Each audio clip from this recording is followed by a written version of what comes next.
Are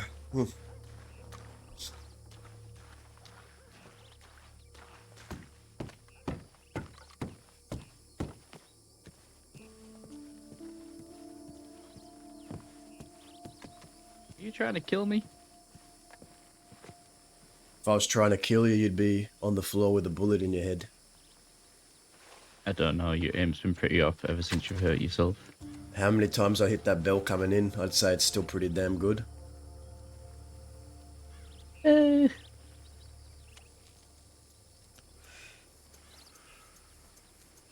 Ran into Zoe. How'd that go? Had a nice long talk over an armadillo.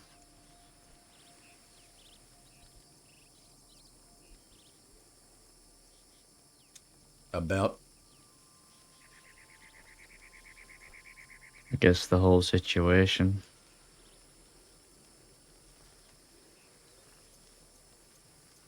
How they're handling things, how they want to deal with things, how...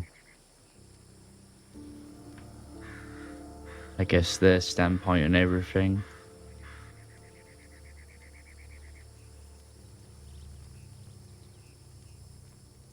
I mean, they are aware that Travis is back.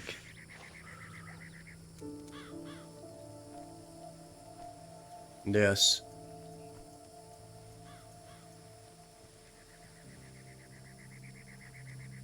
Were you made aware of that man that they're after? That Charles Redmond? They're after somebody? The reason Travis came back was because there was a man in the crossing that he was after, the same man that St. John was trying to save. From what I was told by Danya, St. John, Zoe, Sax, Cliff, and I think even Serafina were protecting this man. A man named Charles Redmond, someone who had information on California out of state, who was gathering up as much information as he could to bring down California out of state. The railroad company is setting up or whatever he's doing out there. This guy had everything on him, enough to take him down, and fled here. That's why California and Indy came back. We had a big meeting. It was me, Growler, a couple of others. I met with California a couple of days ago, maybe a week, and Indy, and I told him, what the fuck are you guys doing back? I got the gun for y'all. Indy promised me they'd leave, and I spoke to Indy about it as well. Turns out it was Indy that wanted the gun, not so much California. But she But lied to us.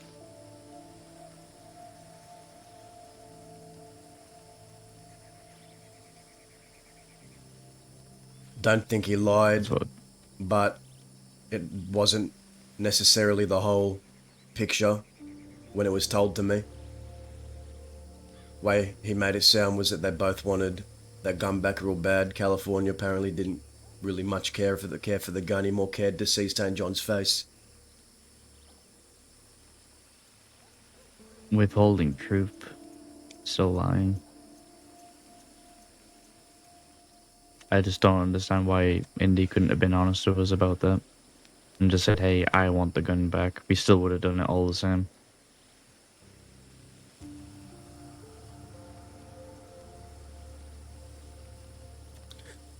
And now we get them this gun and they're still here. Granted, there is a legitimate reason for being here. Yeah. But what I haven't mentioned yet is at this meeting, a deal was struck.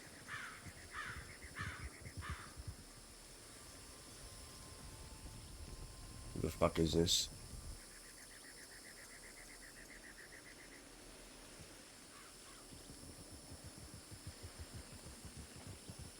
Hello? Howdy. Howdy there. Right.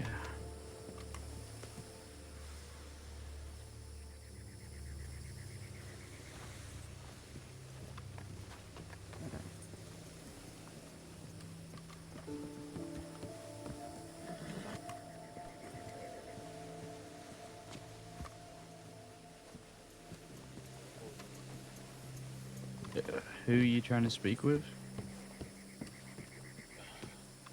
Is anyone in Who's particular you're looking for? who's this? Name's Franco. Uh, Santos to my left, and then the associate of ours, Eddie, to my right. We're part of a larger organization called ourselves Division. We deal with weapons. We had a bit of a unfortunate guest interrupt one of our meetings today. Guest that I think has issues with you guys, and we'd like to Certainly offer is. Yeah. see if we can work together. We just want answers from them as to why they barged into that meeting. They shouldn't have. We pulled them in and tried to get information from them. Uh, Folks that operate out of this place were brought up. We figured we'd pay them a visit, pay you guys a visit, Are give you a little you bit of a heads up. are you referring to Growler and his people? That's right. Yeah. I don't ride with Growler.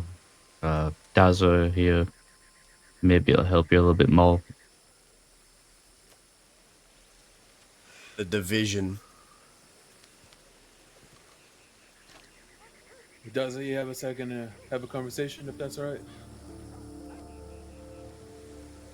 Yeah, I'll come down. Of course.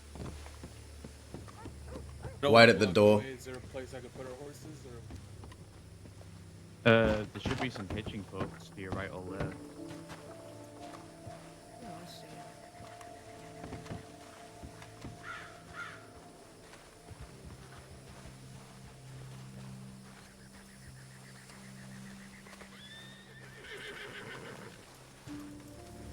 So what were your names again?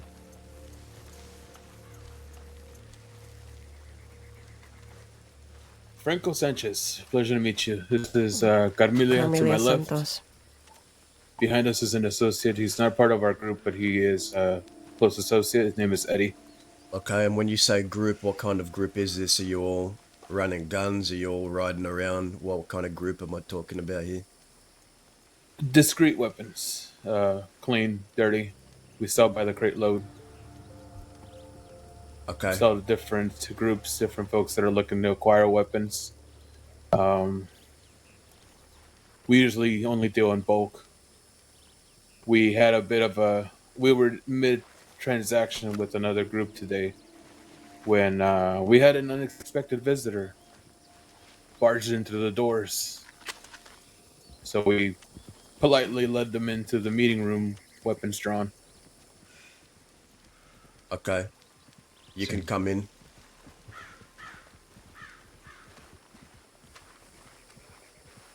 How much you sell your greater weapons for? Depends on what you're looking for. Clean or dirty, mix of both. Yeah, I don't really care if they're clean or dirty as long as they fire. That's right. Take a seat if you want. As long as you haven't took the firing pin out of them, I'm completely fine with whatever you're selling. Of course. Now tell me about this situation you had where someone interrupted your meeting. Who were these people? What's the problem? Former badge. Recently retired.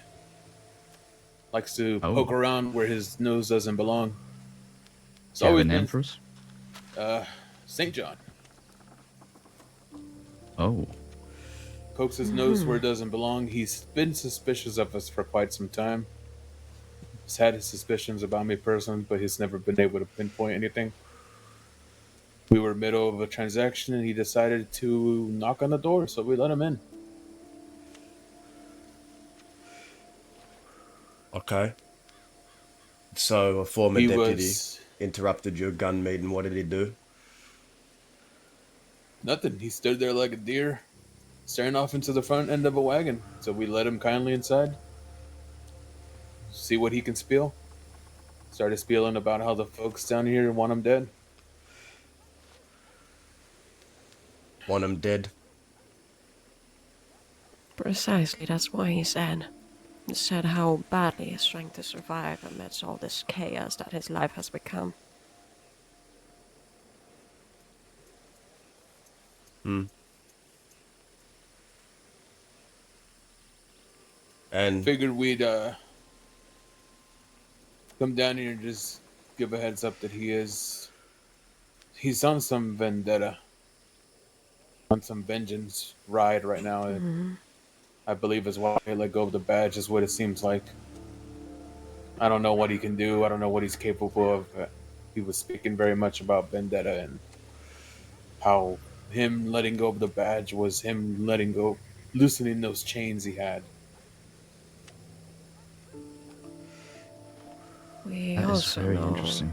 we also know that he's probably not all alone in his plannings or whatever the fuck he's planning on doing.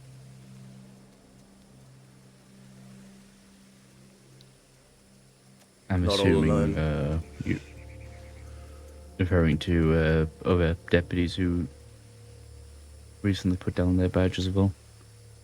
Precisely. Would those names be Zoe, Otis, Sax? I don't know. I don't know exactly which deputies they are. I don't know the names. He held back a lot of information, but he was also talking a lot at the same time.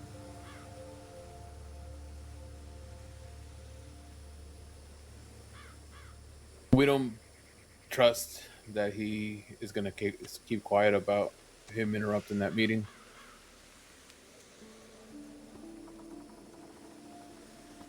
He's a former law. He's going to talk. It's in his nature. We spared him his life. We could have easily killed him right then and there, but maybe we put too much trust in him. Maybe we didn't. I don't know. Point is, he's going to talk. I figured we come down here, see if we can lend a hand. We come offering our services as far as weapons. Like I mentioned earlier, we deal in the crate load. I can definitely talk to you about business. Absolutely. We are not in a position to be buying guns. We owe too much money to the government. So working with someone like yourself would be beneficial for us. Of I can course. definitely we'll work something out with that. The more pressing matter is I just had a conversation with St. John's wife, maybe no less than 20 minutes ago. Zoe claiming that St. John is not going to do a damn thing. That he is sitting on his hands and just waiting for whatever to come his way. Yeah, I think we saw you guys talking about the telegram office. St. John just wrote in now. He's probably just filling her in on the conversation he barged in on. I see. But maybe Zoe just wasn't aware of St. John's recent change in path, so we said. Like I Perhaps. said, he was talking a lot about vengeance and correcting rights, and when we asked about specific folks, he specifically mentioned folks running out of Fort Mercer. Specifically said Growler's name. I've not had the pleasure, so I'm not quite sure who Growler may be. I'm not really out in the West too much, if I'm being honest. But Fort Mercer is not, it's not hard to find. Figured we'd come Yeah. out here and pay a quick visit. Growl and his people do reside here. I know of him. Don't spend a lot of time around him. That will be a conversation you'll have to have with him. And maybe Dazza can probably get you acquainted with Growler. That'd be great. I'd like to, on behalf of the organization, offer our services if they are needed. where is your So, organization from? Ironically, we're taking up St. John's old residence, Brightway. oh, For now. for So now. But you've Wainwright and his folks have been poking around too much. right. You've, I guess, met Serafina.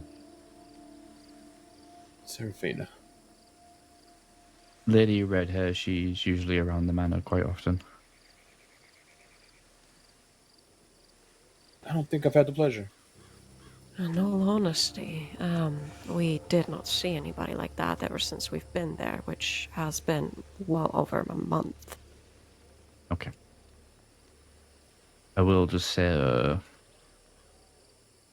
she is married to a deputy who also recently put down their badge as well. However, she's a very close friend of mine and Daz's here. No, nobody that description has been staying there. It's been our folks, St. John and Zoe, and them poke around every once in a while. But as soon as they see us, they turn tail and lead towards the main entrance. Okay, fair enough. So, St. John is talking about vengeance, she said. Talking about, I guess, going after someone. Did they say anyone specifically? Like I said, the only name he mentioned by direct name was Growler. He said Growler and the folks at Fort Mercer. Okay. How long ago was this? Santos, About what, an an hour or ago? two. Yeah. Like I said, St. John just rode into town. I'm sure he's filling Zoe in just now. As soon as I saw him, I said, we gotta split before he recognizes us.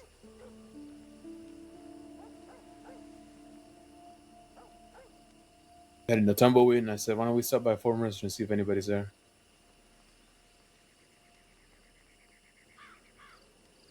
Now, wording is very important. Did he say he said he wants these people dead? Or he said he's going to actually do it? Because there's a difference. Santos, how did he word it? He was very elusive with his words. He was not claiming anything specifically, but he was also given a lot of mixed signals, I suppose. He was very skittish, just say that, when the three of us had him cornered in a room.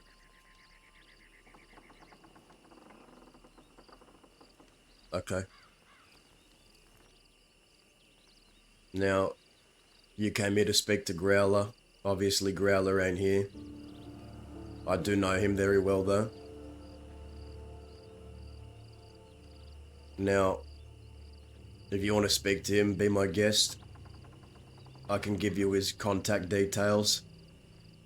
Or you can come and try here again another time, or I can pass a message. If you have his telegram, I can reach out.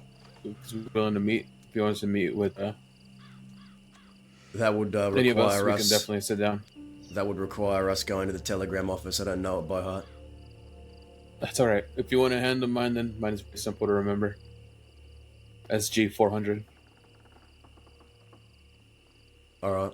Okay. Franco. In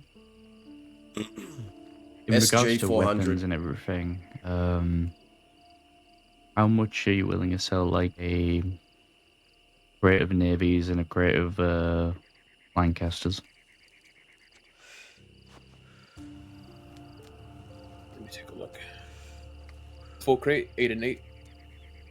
Yes.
Depending on our inventory, if we have dirty or clean or a mix of both, navies will be anywhere from 1,000 to 1,500 for a crate. Lancasters would be anywhere from 1,200 to 2,240, depending on clean or dirty. We have to check our inventory, see what we have. Okay. My telegram is under you 696. What a great fucking telegram. Yeah, it is, right? My uncle's was better. It was real kinky 699. Hmm. Under you 6906, you said? Yep. Perfect. And your name? It's Oscar Quill.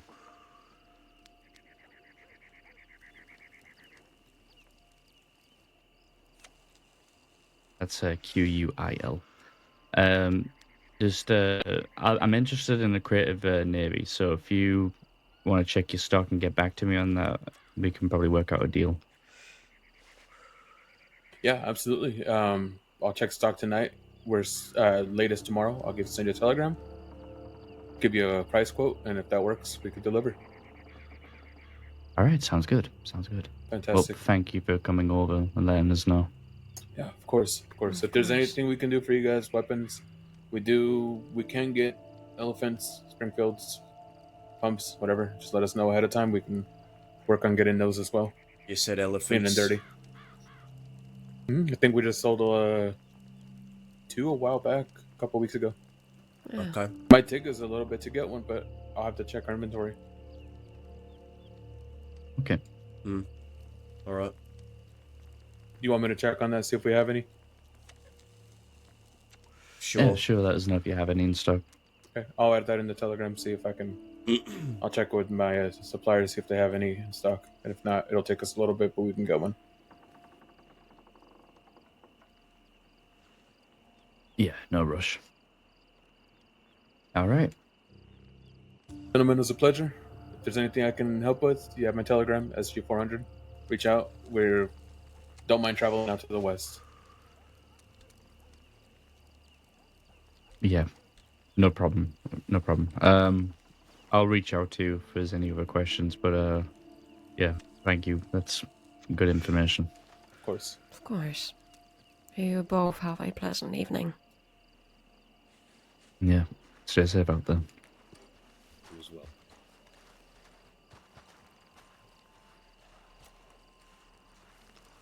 You come with me.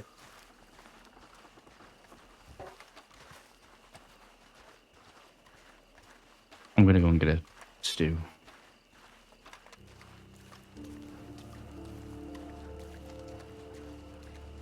Interestingly enough, Zoe just told me that St. John isn't gonna do a damn thing. And here he is, going around telling people he wants to get revenge. Yes, there are things I haven't told you yet. Before they rode up, I was going to. Yeah, I figured. Zoe did make mention of how they went out to try and save somebody or ride up for somebody. Yeah.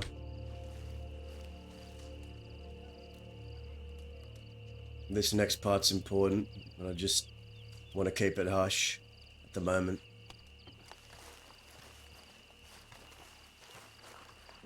I'm very wary of people from the east that come here.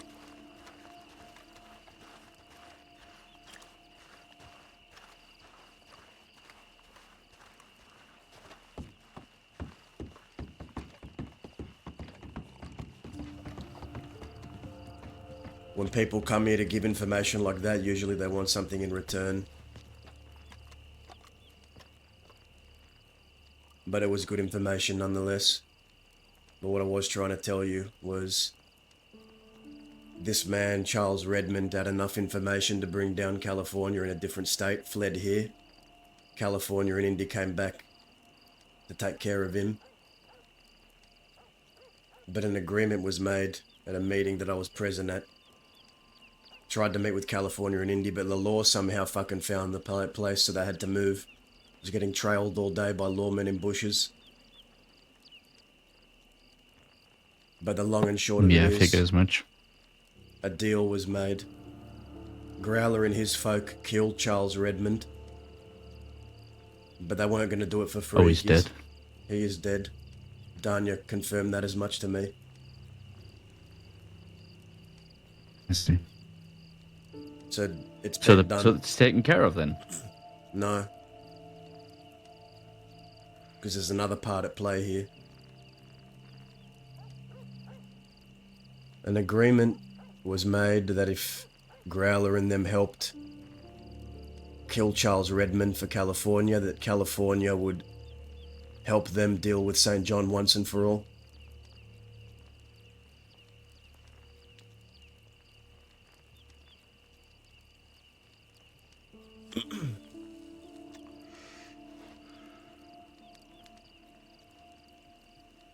Jesus Christ. And there's no way that St. John will go back. Hell, even I know you'd be willing to help Growler out to take care of St. John, rather than have California risk himself doing it. Well, this is not a case of India and California just going back. They made a deal, so now they have to stay until the deal's over. And that deal doesn't end until either St. John or California or India are in the ground.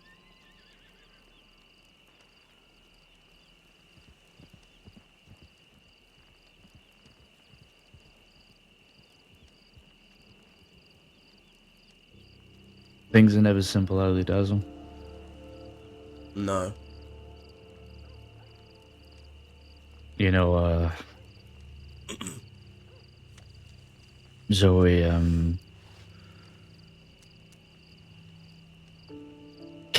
he asked me, what to do in her situation. The moment she put down the badge, all she's been getting is pushed around. People trying to break her, torment her.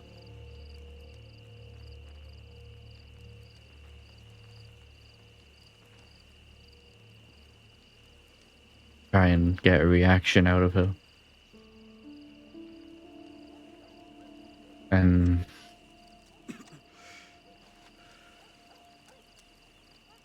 I couldn't help but smile. Because I said, you know, Zoe, I went through something very similar.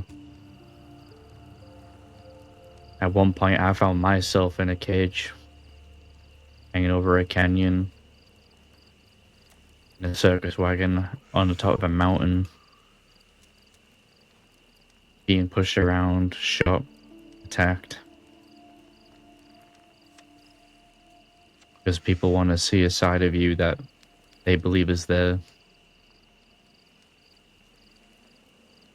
People did it to me until my true self came out. You did it to Jinx to expose her. I said the difference here is, Zoe, is you've never tried to pretend to be something that you're not. You are who you are, Zoe. So as much as people try to expose you, the only thing they're going to see is what they've seen this whole time. I've never once looked at Zoe and thought she was trying to be something she isn't. Smart observation.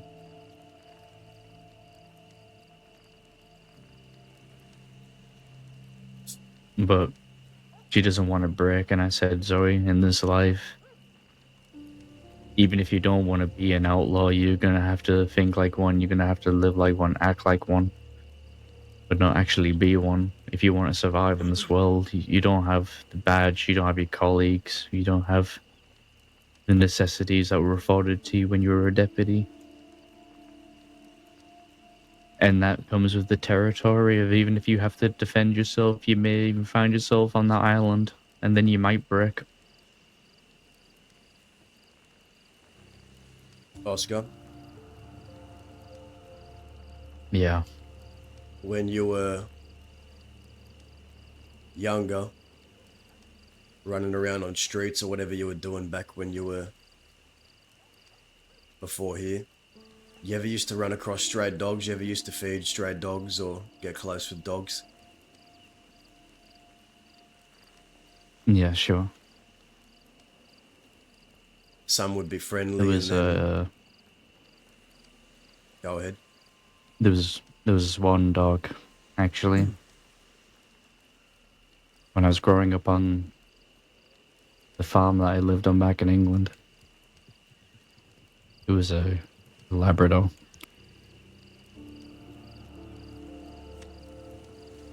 He was the farmer's dog, so we always seen it around. Greediest son of a bitch you would have ever seen. You could feed it a whole fucking leg of lamb and it'll have the bones for dessert. But my god, was that thing loyal. Do you ever wonder why dogs are so friendly with us? We feed them, we pat them. And as soon as they see a possum or a lizard or something smaller than them, they go ballistic. They go feral. They just change. Why do you think that is? Instincts. Correct. I believe that isn't exclusive to just dogs and wild animals. I believe we all have an instinct that we repress. Every single one of us. Some do it better than others. Some hide it better than others.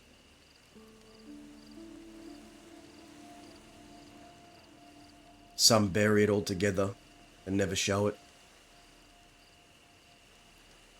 If there is one thing I despise in this world,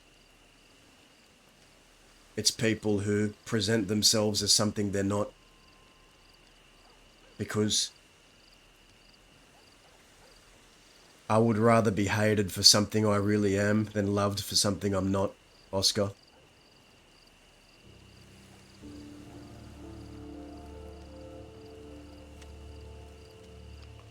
You are right about Zoe, but her husband has that instinct, and I can tell you right now,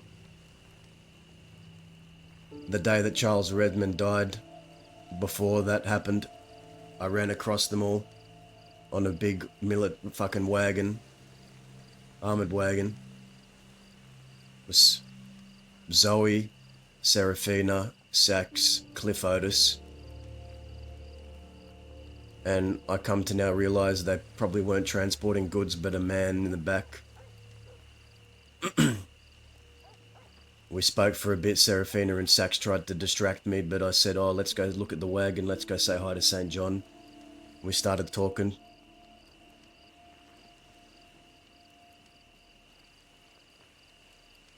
St. John got snappy with me, I got snappy back, and I blurted out something.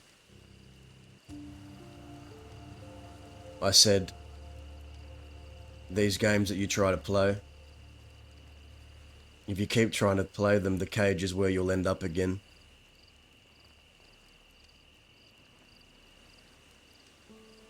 And I could see his face go red, I could see his hand twitching, he had an elephant rifle on his shoulder.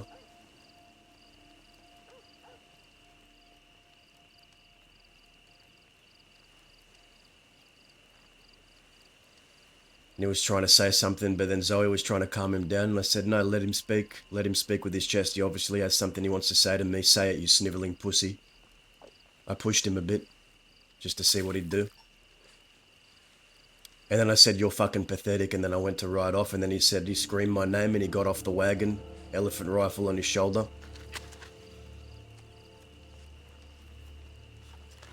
And at that point, I thought that he might just shoot. But do you know who stepped him between him and me?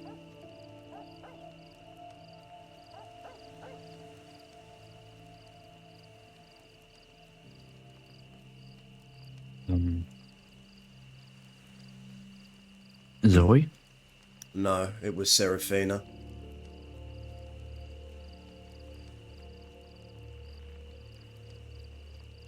Serafina got in front of him. And if she hadn't, Oscar, I don't think you'd be speaking to me right now. I think I would be dead. Think you would Hang on, have pulled didn't the you not trigger. tell me this?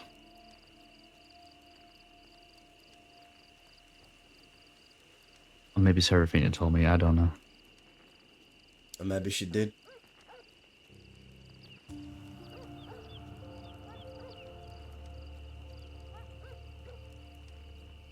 But that is what I'm saying.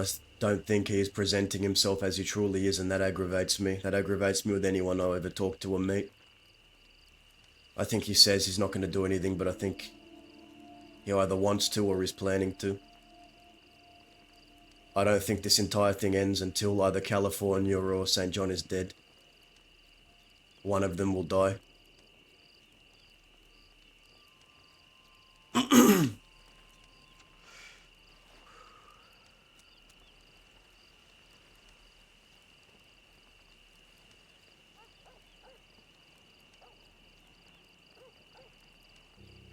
Yeah.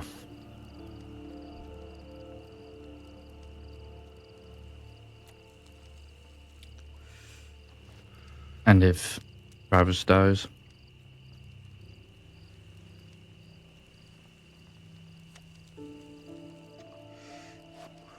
I guess you can already know what's gonna happen. You do know that Zip and I took him and Cucamonga under our gang for a bit. When he first came around, about as Yeah. fresh-faced as you, a little fucking kid. But it wasn't just Zip that. told me as much. It wasn't just that, you see. Not a lot of people know, maybe you do, maybe you don't, but I knew California's father.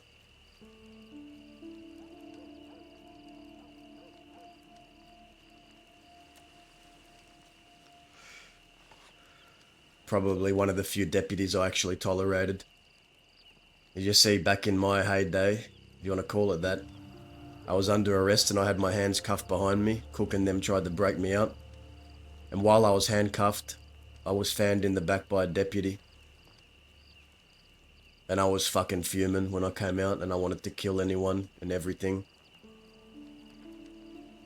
And I came across Zoe and Thomas Hooper. And I said I want to talk to someone. Preferably someone who's not going to piss me off and make me want to go kill something. So I can express my dismay. And then Thomas Hooper got on the back of my horse, just him. Did something crazy, said, alright, I'll listen to you as long as you buy the stew and the drink. I said, alright. And I told him about the situation where I was fanned in the back for trying to run while cuffed. And how it felt like the intention wasn't to get me to prison, but to kill me for trying to run. Instead of shooting at people who were shooting at them, they focused on me to make sure I died. And he said, yeah, what happened to you was fucked up. It's not good. I'll talk to the department about it. The most any lawman ever really gave to me. And here, a perspective to be listened to. The only one that was like that was another one named Dark Jesse. There are few lawmen that I've ever respected or tolerated. So in a way, I suppose, I felt like I owed him a favour. Or at the very least, felt like I should watch out for him a bit.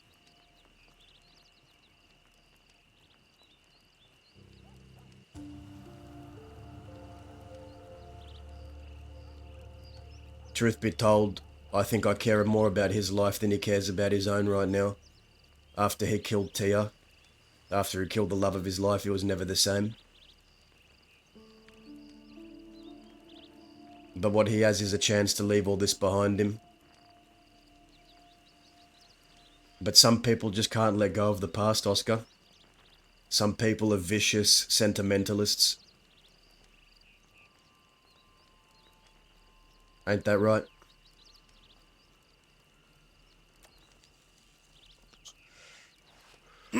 Couldn't disagree with you. I mean, what are you meant to do when you live a life of riding, gunslinging, robbing, doing the things we do, and then one day saying, that's it, that's enough, and you hang up your guns and you try to live a normal life, when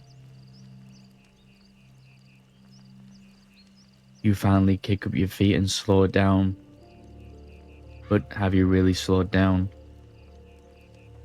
How do you slow down? It's not how, it's do you want to slow down?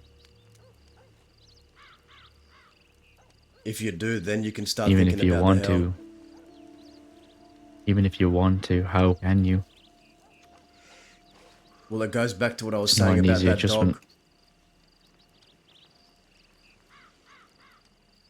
You can't fight your nature. The more you try to fight against it, the more it'll take hold of you. The more you try to repress it and block it, the more that I tried to repress it. The more that I tried to stop you from becoming this, the more you did.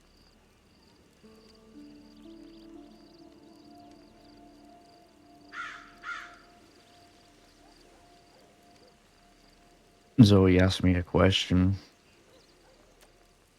She asked me if I figured out who I wanted to be, how I'm going to live. I told her that ever since I got here, there was a lot of people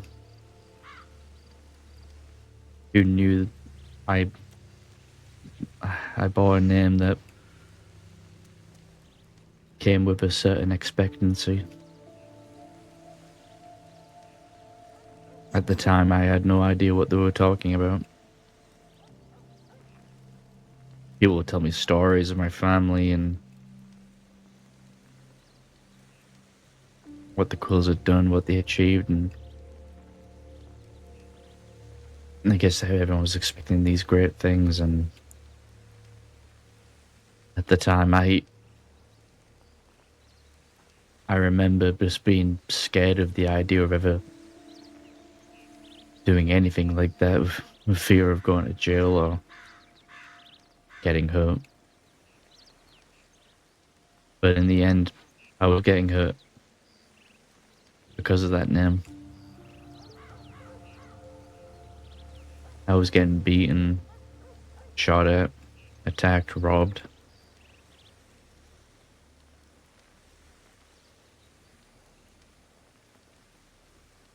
And what I told Zoe was,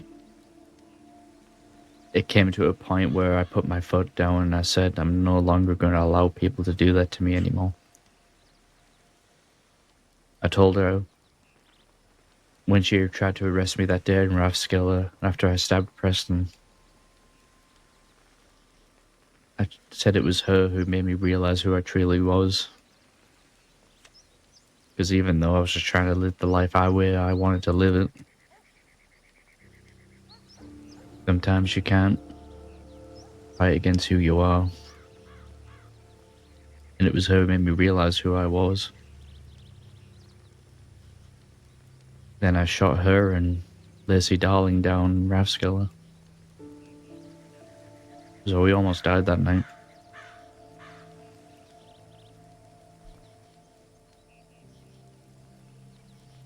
Serafina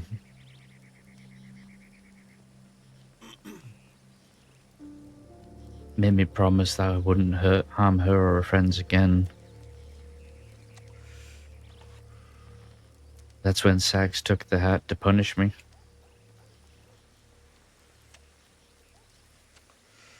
And instead of just going back to my ways, going back to delivering milk, it just ignited something in me.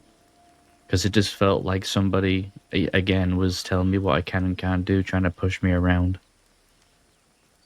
So I ran into the Rhodes Parlour house when Zoe and Sax and many other deputies were there, and I grabbed Sax and I started beating him over the head, demanding for him to tell me where that hat was, and I dragged him to the Caliga Hall port where he was hiding the hat. only for maybe later that day for another deputy to arrest me and cut it up in front of me. It seemed like everything I did, every step that I took to try and take care of myself, take care of the things that people cared about in our family, there's always somebody there to try and tell me different. And then it made me realize that I'm very resistant, defiant even, of people telling me how I should live. That's when I realized that this is who I am.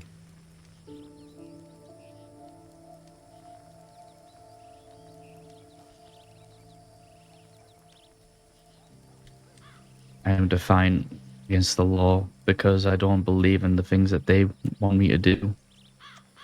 I'm defiant of other people because of the way they expect me to live.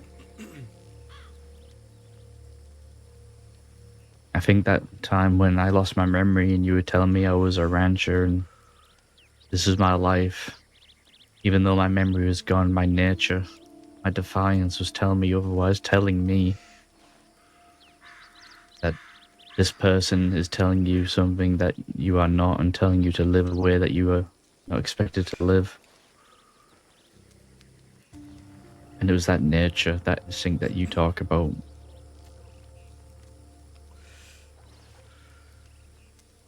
It is very hard to fight against. I call it the nature of the So, beast.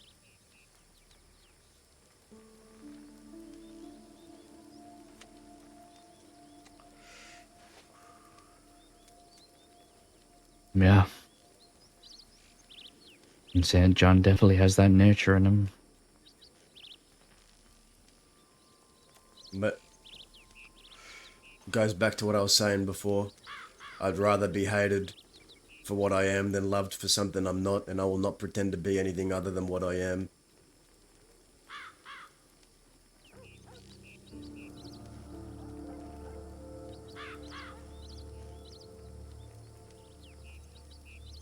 I know what I am.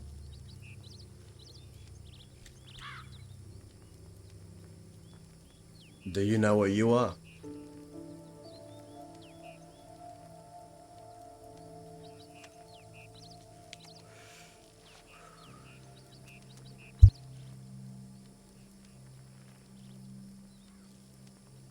I'm a Westerner,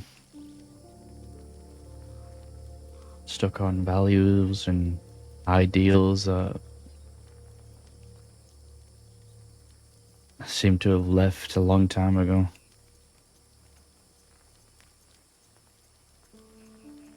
I'm living in a place that, in a sense, feels like a graveyard, not just that hill. A place of where outlaws used to roam and live the way they wanted to live, and in that way, in that time,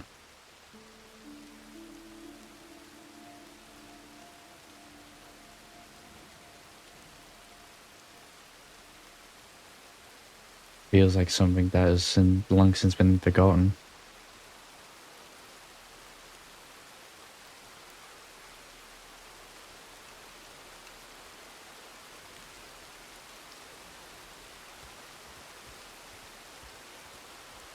Was it ever your intention from the start to fill your father's shadow?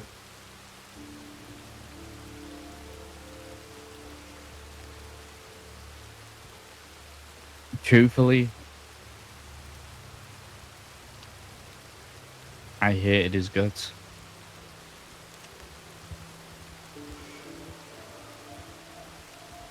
I quite frankly came here just to tell him how much of a dick he is.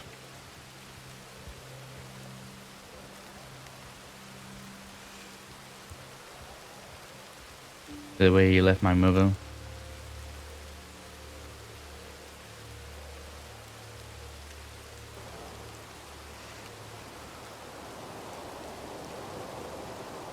But then I found out so much about him.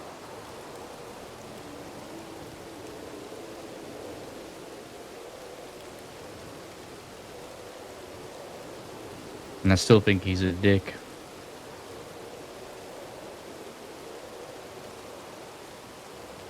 But he's also a loyal one. At least to the people he did care about.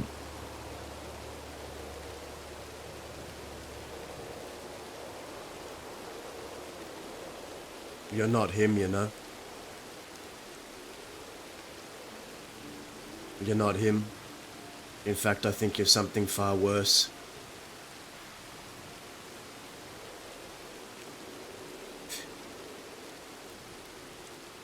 You're...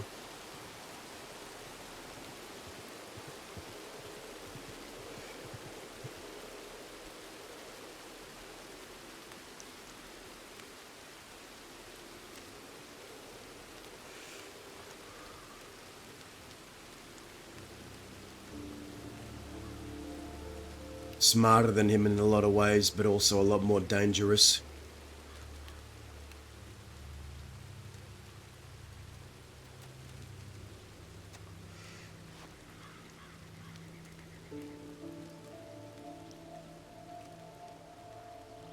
Yeah, but he had something I didn't.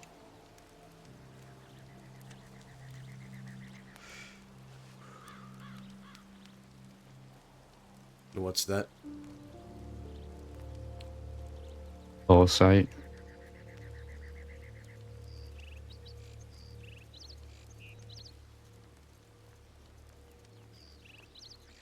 See, I'm very lost right now, Des. I'm very lost.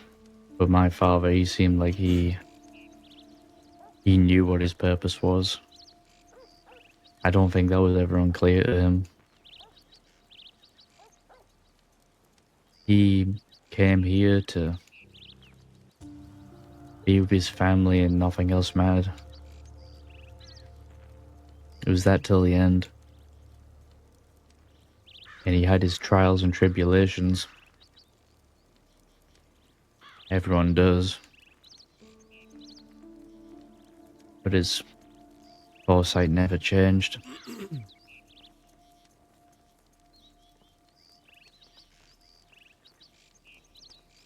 Right now things feel very unclear, very blurry. Let me tell you something about your father. He died of a broken heart, and he had his heart broken many times. But his mind and his soul and his body wasn't tortured to the extent that yours has been. And part of that has been my doing. When I tried to push you away from all this, you showed a resilience unlike any other, unlike any quill I've ever seen. And when you had that gun pointed at Dahlia's head, it's things like that that made me realize it was the same as you, waiting patiently for Lou to be alone to fucking shoot him in a chair. No different from what I did to Cucamonga. That obsession, that tunnel vision, that goal at the end of the sight, the will and the urge to just get it done. Overriding everything else in your mind. It's a certain viciousness I don't think many people have. Your father was a kind man, but I don't think he was quite as vicious as you. Violent, yes, but unhinged and vicious. The closest he came to that was when he had a broken heart. You've been caged, you've been tossed off mountains, you've been hurt. You've hurt others, much younger than when he was.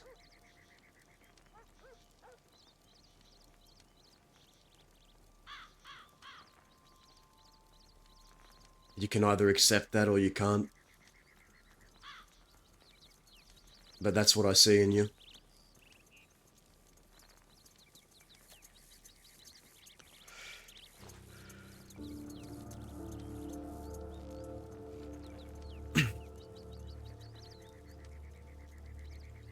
Part of me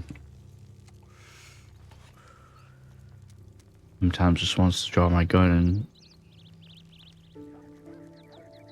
shoot anybody who even mutters or disrespects the Quill name.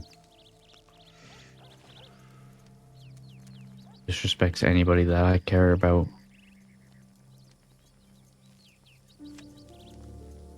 I wake up and find myself angry a lot of the times, very angry.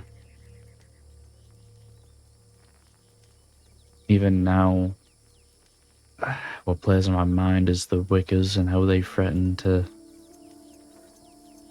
put every Quillen down till there's none of us left.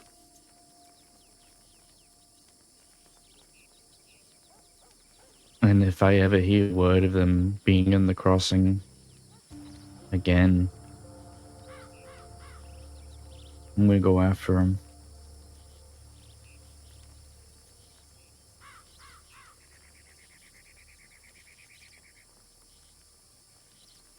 You won't be alone.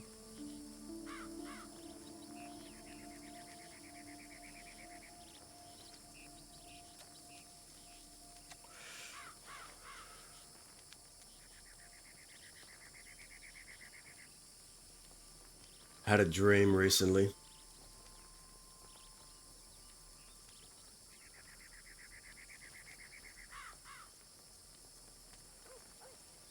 It was a vivid one. Oh, Your father was in it and so was Zip. that's gross. The fuck you on about? I thought you were gonna say like there was like $50 or something, No. but no, you bring up my father and my uncle. I fell asleep by the graves and I don't know, I had a dream about him and they were talking to me. And it felt real. Felt like they were actually trying to reach out to me. Maybe they are.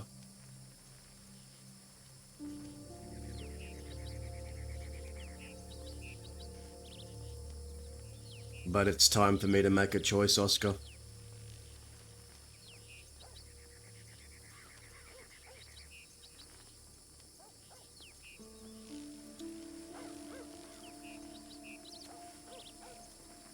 A choice.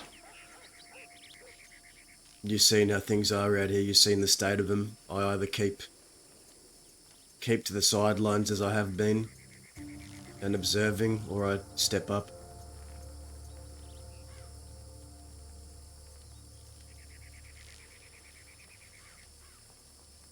And then Zip told me it was time for me to wake the fuck up, and he pistol whipped me. And when I woke up by the graves, I still felt the pain on my jaw.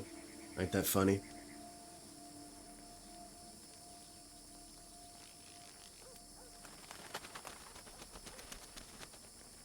Hmm.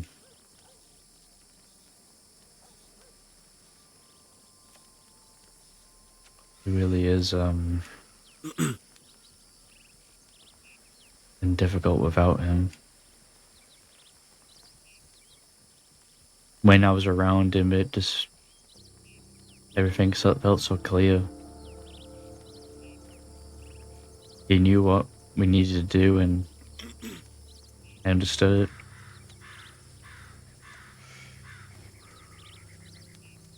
You said you feel lost.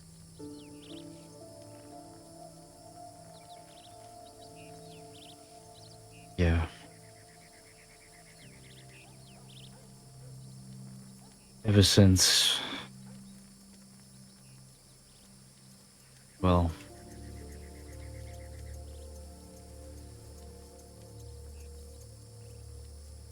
after everything that happened with Chick and Lou,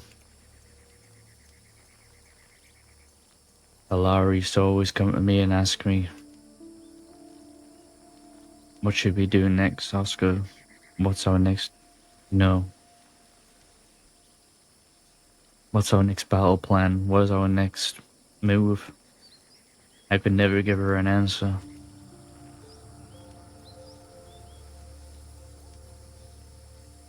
I had no direction.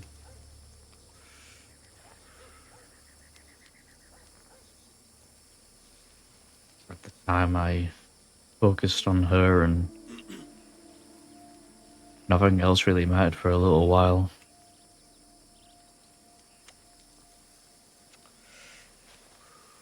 I felt about how I was and how I wanted to do things. Maybe I'd just make enough money and retire. The outlaw's dream, right? Make enough money and retire. Never look back. But we all know that is a pipe dream. You're too young to retire. Something that... Yeah.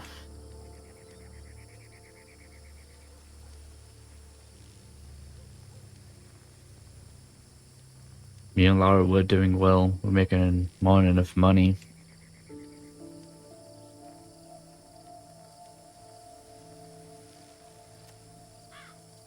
I seen it as a possibility. Maybe we could just get the hell out of here. We had more than enough money to do it.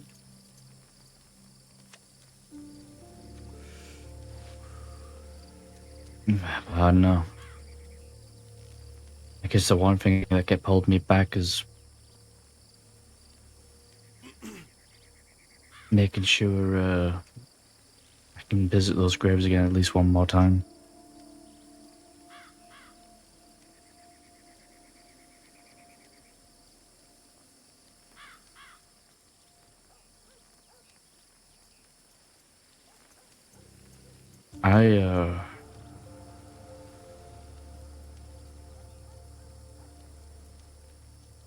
I want to be able to ride out here in the West, just like you all did.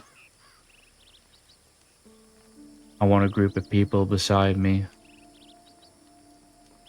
just like how you did with the quills.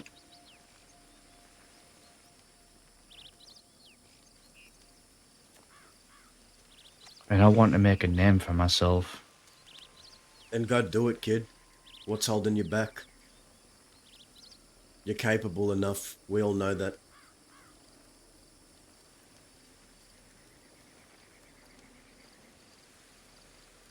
I don't know.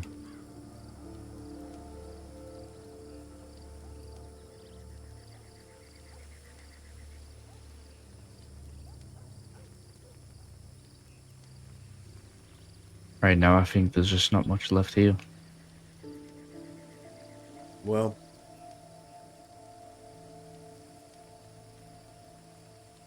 depends, because I forgot to mention something big's coming, Oscar. I don't know whether it's this week, I don't know whether it's next month or the month after that, but something's coming. Something is stirring in the air. There are tales going around and rumors, and I think it's all going to come to a head soon. But St. John has been using the word war in the West in the same sentence. That's what's reached my ears. Been claiming tumbleweed and saying the West don't belong to Westerners no more. And if that were true, I was planning on sieging tumbleweed.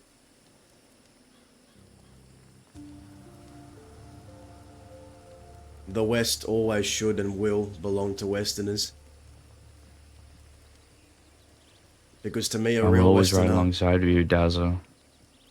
But I told Zoe, I'm not going to be part of Travis's fucking chessboard again. I understand. But I'm not talking about Travis, I'm talking about me. Because to me, a real Westerner doesn't leave when it's hard. They stick it out and they help the folks they care about, and they stay true.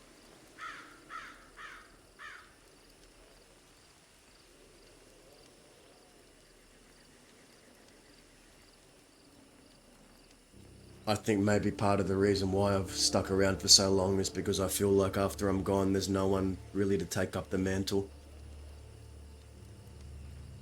Not yet, at least.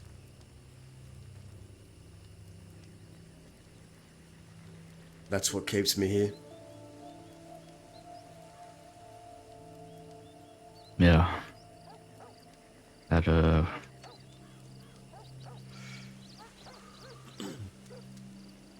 That mantle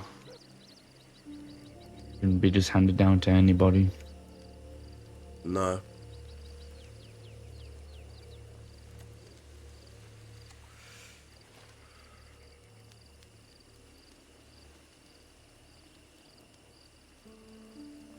People want me to leave, people want me to retire, people want me to just go to Canada and join the rest. And maybe there is a day where that will come, but I will not be rushed to a conclusion. Dahlia and I have been fighting about it.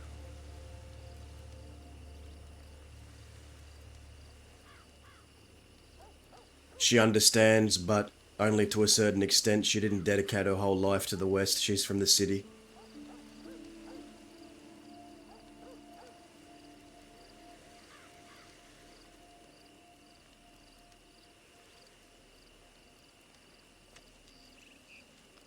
Not just from the city.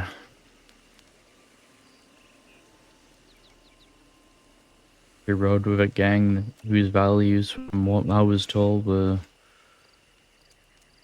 moderately Western, but also they had their own ideals of how they dealt with things. I'll tell you the same thing Zip would have told you. If you don't have the passion for it anymore, if you want to retire, if you think that your time is up, then go do that. Do what you want to do. What you shouldn't do, though, is have one foot in and one foot out. You're either all in or you're either all out. There is no in between. There's no such thing as a halfway crook.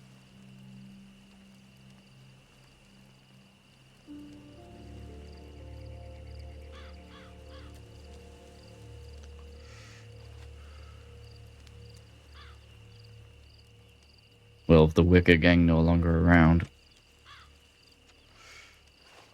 I don't know, maybe I'll kill... What's his name?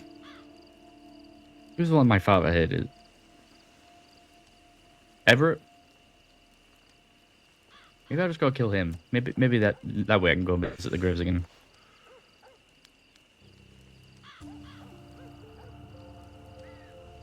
You gotta do what you feel is right, Oscar. You can't be second guessing yourself. I believe you have a purpose. I believe you don't know what that purpose is, but I think that will be Would revealed Dahlia to you. mind?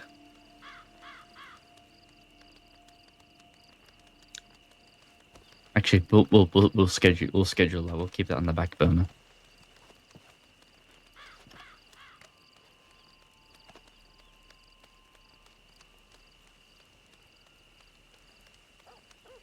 But truthfully, I don't think my time is up. But right now, I just need to figure out how to get past this, strum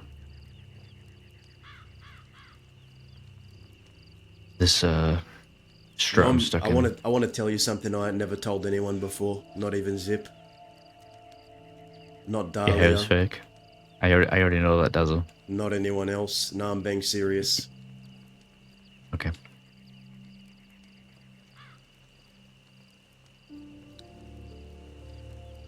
You heard me say the name Holly before, right?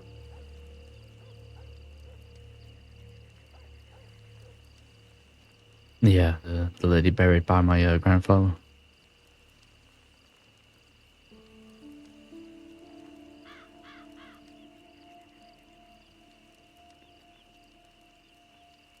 There was a time where I considered or thought about hurting Everett for what happened to her.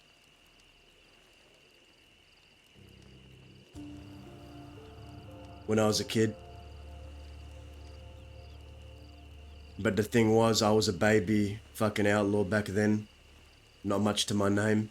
Still up and coming. Everett was already at the top of the food chain.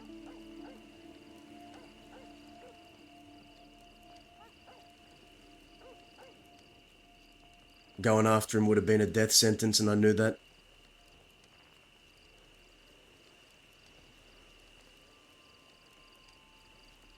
And at the time I was also friends with Vern and Sophie and Zip. And it was all just too complicated. And I helped the bastards on several occasions after that. And because I couldn't direct my anger towards Everett, I directed it towards Benny, Cleo, and Huxley. That's the truth. Can I ask you something? Sure. Hey, Bard, how you going, mate? Was my father at any point at the top of this food chain?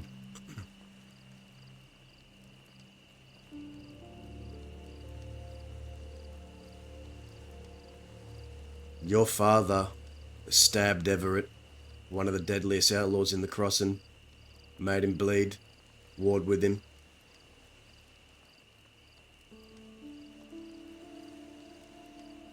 Your father did something even I didn't. You remember why he did it? For profit.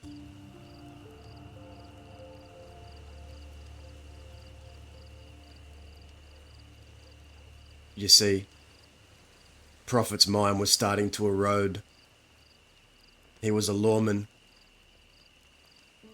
but his mind was failing him. It was eroding, and he would often forget that he was a lawman, and then he turned in the badge and forgot he was ever a lawman to begin with, and Zip took advantage of that. We all did. Because truth be told, if Prophet hadn't joined the Quills after losing his memory, maybe Zip would have killed him himself, just to put him out of his misery. Zip told me just as much.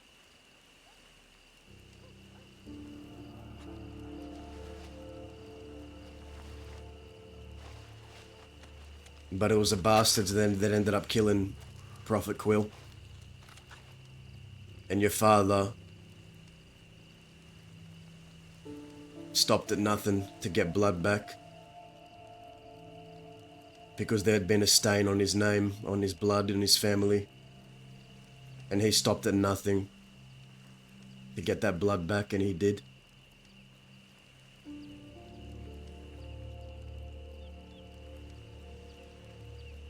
I feel like a lot of people were too pussy to ever start problems with the bastards.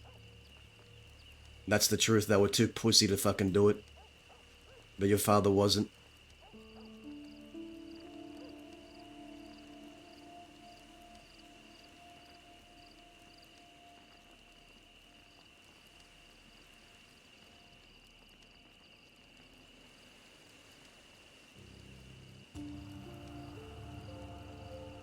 You say he wasn't vicious.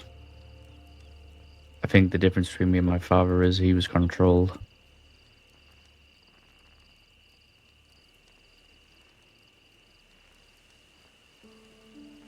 Like that dog with instincts.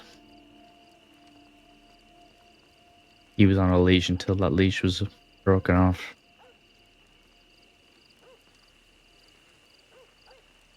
I myself, though, am untethered.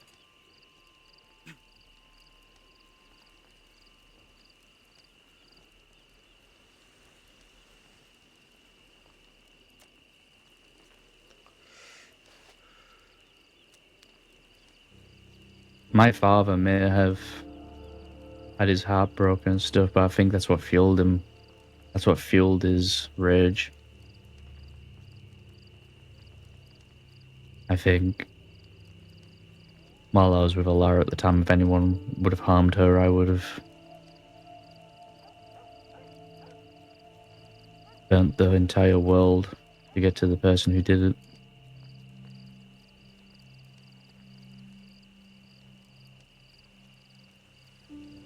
The difference in the end is the very thing that fuels you becomes the thing that can burn you.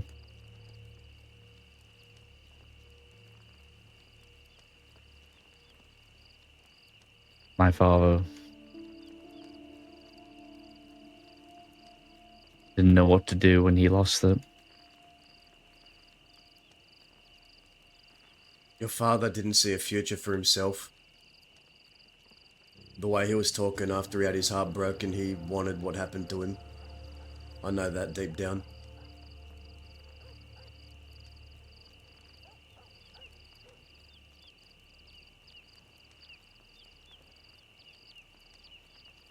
It became all too much in the end.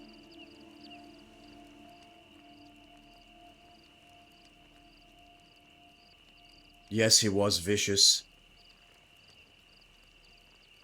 And so are you. But I'm telling you, kid,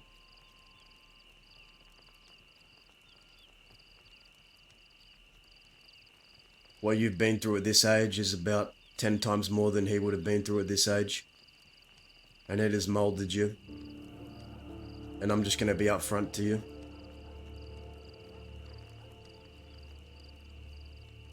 I blame myself for it. I think I've ruined your life. That's what I think. I don't think you have at all. Nah, I played my part. I tried to push you away. It only made you worse.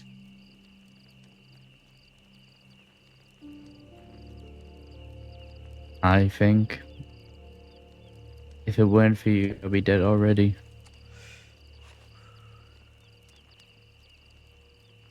You see, I had a conversation with Zip at Twin Rocks one night.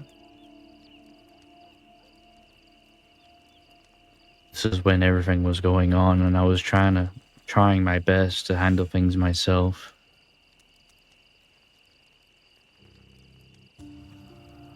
I remember going after Preston and Sophie getting in the way.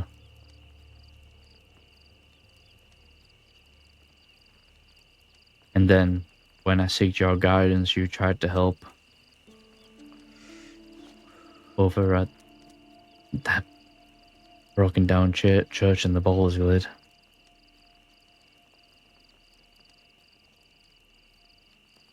And even then, Dahlia tackled me to stop me from trying to shoot Preston. And Zip said, you all tell him to handle it himself, otherwise people won't respect him, but then when he tries to do something, you all get in his way. And Zip told me, if anyone tries to get in your way, including Dahlia, shoot them.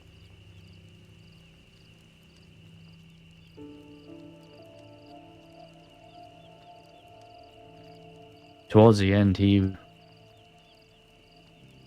grew very frustrated. I remember that conversation after I started pressing up on that grave. Zip said to Dahlia, if you have any respect for me, you will leave him here. Dahlia said no. Then Zip said, well, okay, well, I'm leaving you.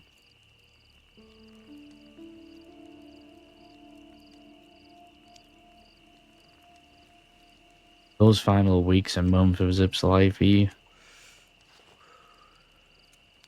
started to see the cracks.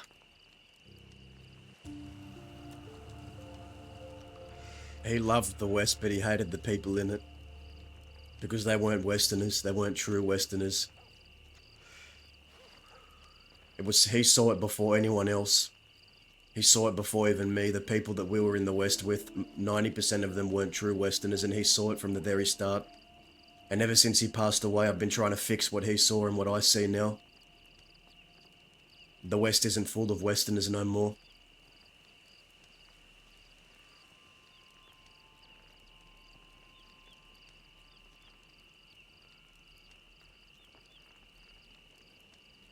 No.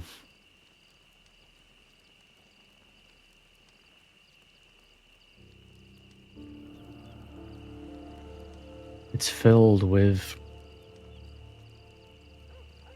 opportunists and fickle people. And mercenaries and people that are in it for the money, not because they're in it to look out for the people they ride with. People around these days, they don't care. They don't give two damns about the people they ride with. It's all about what they can gain out of it. There's loyalty, honor, respect. It's all out the window. That's the thing. Zip Quill, your family. I waited 8 fucking months, Oscar. I waited 8 goddamn months of waiting for Cucamonga to poke his head back up. And when I saw him at the poker table sitting there, I walked in there, mask on, thinking about nothing else, not caring if I'd die. Pulled out my 6-shooter and put 6 in him at the poker table, watched him drop to the ground. All because I promised Zip's pale dead corpse that I would. And every day that I hadn't kept that promise, I hated myself for it. Every day that that promise was unkept, every chance that slipped away from me, it only made me more angry. It only made me more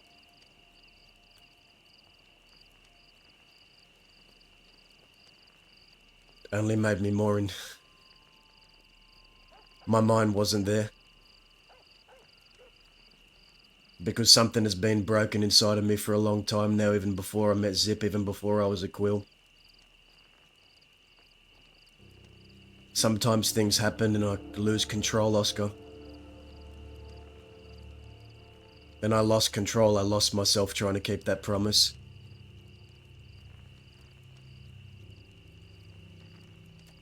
But a real Westerner, a true Westerner, never goes back on their word, and I gave my word to Zip.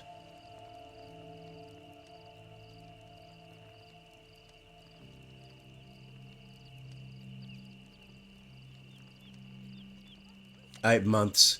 There is no one else in the crossing that I would do that for. There is not one man left in the crossing that I'd ever do that for again.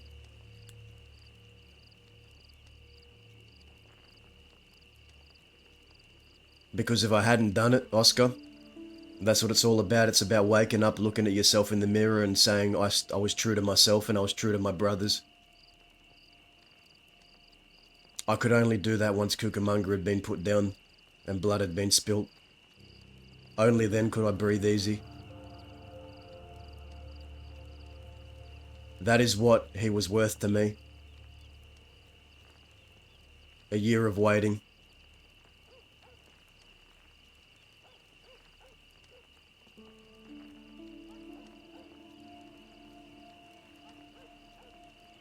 And you would have waited longer if you had to. I'd still be waiting now if I hadn't done it.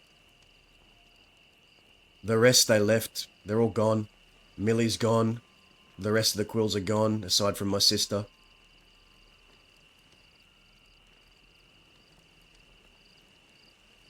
I don't believe in leaving when it's hard.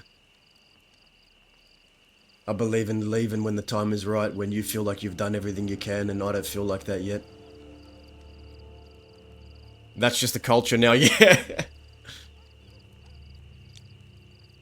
So, what I tell you, Oscar, is if you feel like you've paid your dues, if you feel like you've done everything, if you feel like every thread has been tied, then hell, we'll throw you a party on the way out.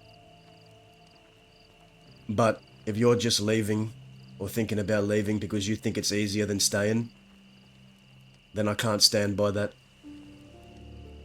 If you were staying here, I want you to become better than me, better than I ever was. That's if you choose to.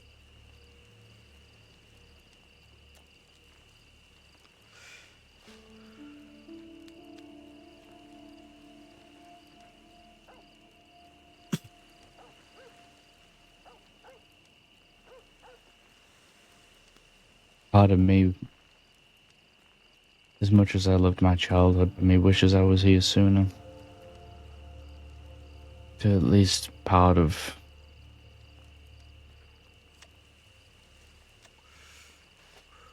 what was something that was great.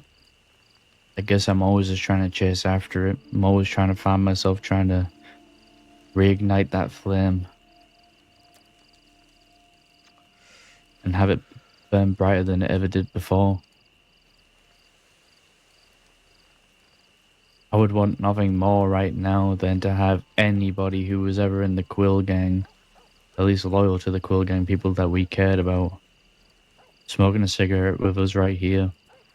Yeah. And we would ride out and do what we do best. But then we're hit with this reality that that is never going to happen. But here's the thing. At least not with the same people. Here's the thing, Oscar. I'll tell you the same thing I was told once.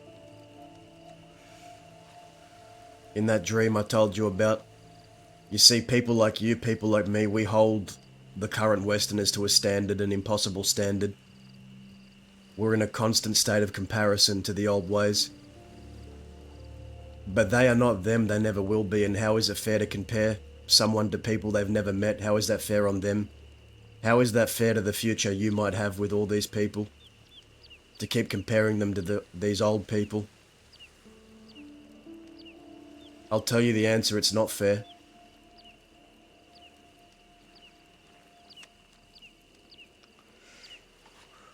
The reason I am feeling the way I am is because of me and no one else.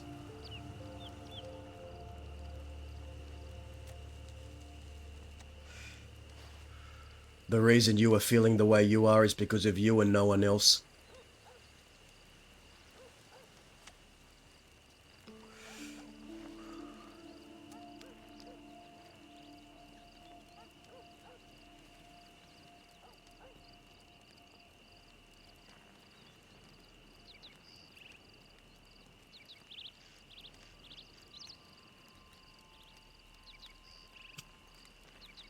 Yeah.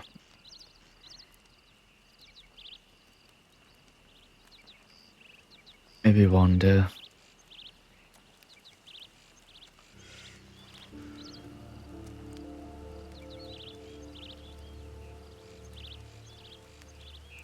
Find some people who I can ride with again. Won't be Zip.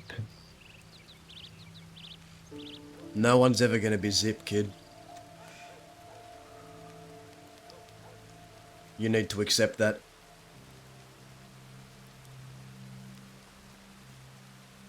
And when I'm gone, no one's gonna be me. And when you're gone, no one's gonna be you. We're irreplaceable. That is something even Jinx told me.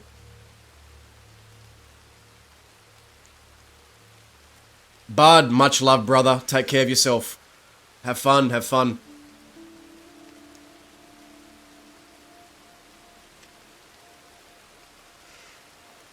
Like I said, Oscar, you're either all in or you're all out. There is no in between.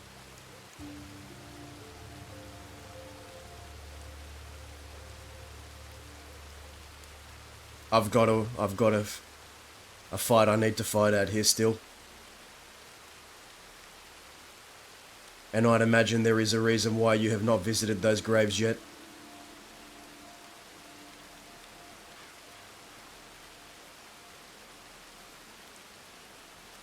There is something you feel like you haven't earned. I don't know what. But whatever it is keeping you around.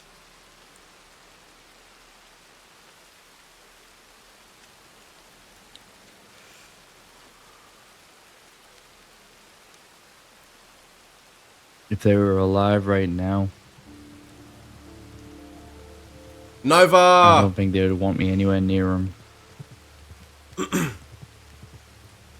The pain I've caused, what I did to you, what I did to Dahlia, what I did to Reno. What you did to me was you mutilated me. You made my face irreversible. You did the same to Reno. You tortured people, you shot people, you did things far worse than your father ever did to people. But that is who you are.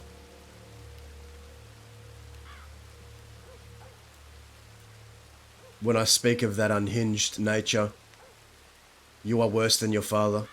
And that is always what I was afraid that you would become.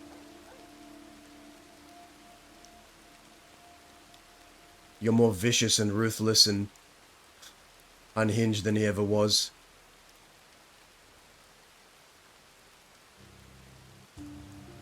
Yeah, but I did that to the wrong people. I deserved it, kid. I deserved what happened to me. I deserved you pulling that machete and slicing me up.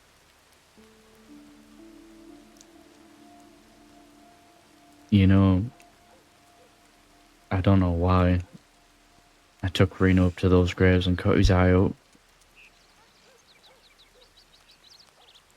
Maybe it was to send a message to you. To get in your head.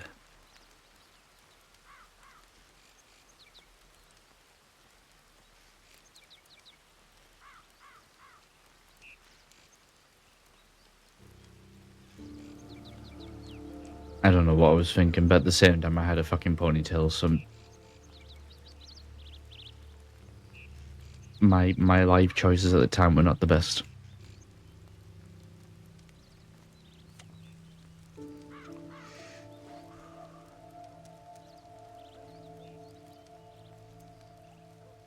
You fought for the truth because you knew the truth wasn't being given.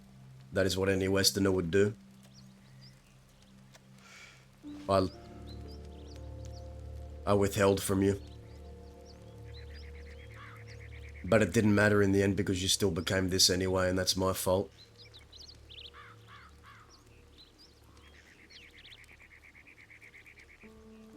I don't think it's anyone's fault. I think we end up the way we are eventually because that's who we were meant to be.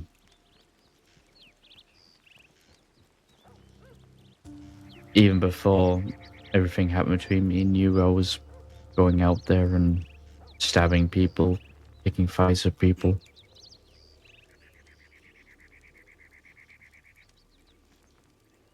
I mean, the reason I lost my damn memory in the first place was trying to break out your gang.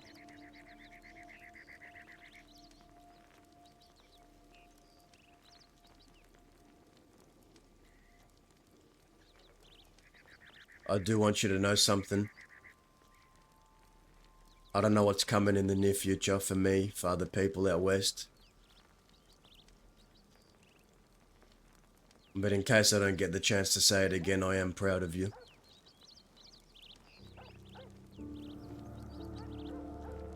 You've become a good man.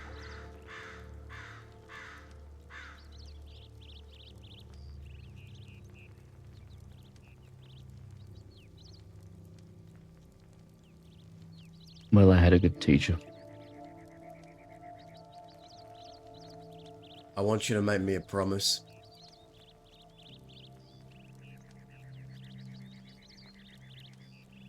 Yeah.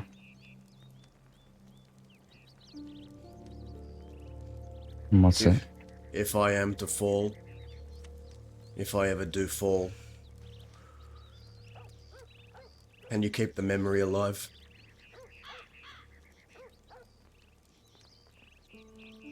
Of them?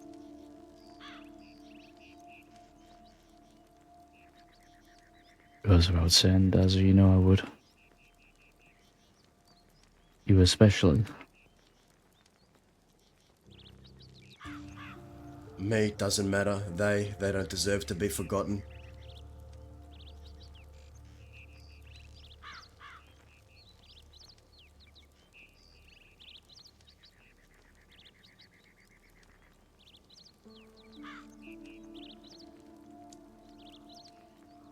Just don't fall anytime soon.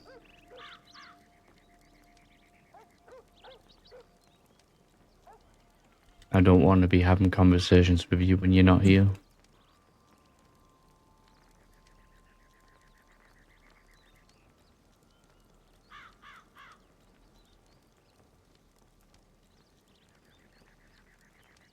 You are the last quill. By blood, in the crossing. Do with that what you will.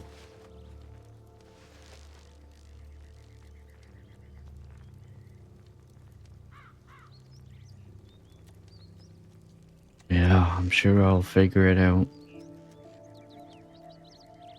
You will, kid. Hopefully.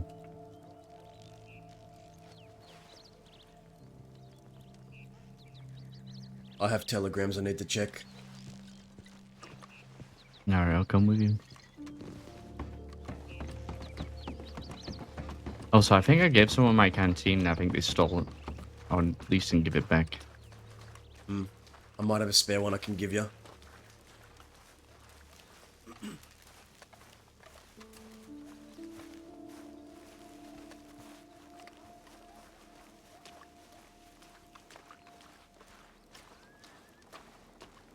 You know, I ain't worn my old poncho in a long time. I'm thinking I might put it back on, just for old time's sake.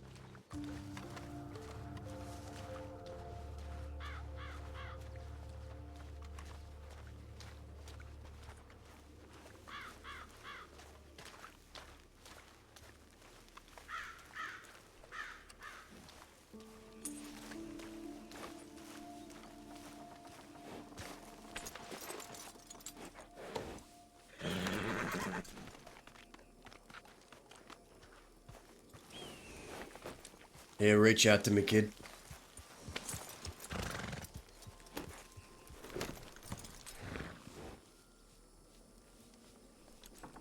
It's empty, but Oh, that's fine. I didn't want any of your backwash.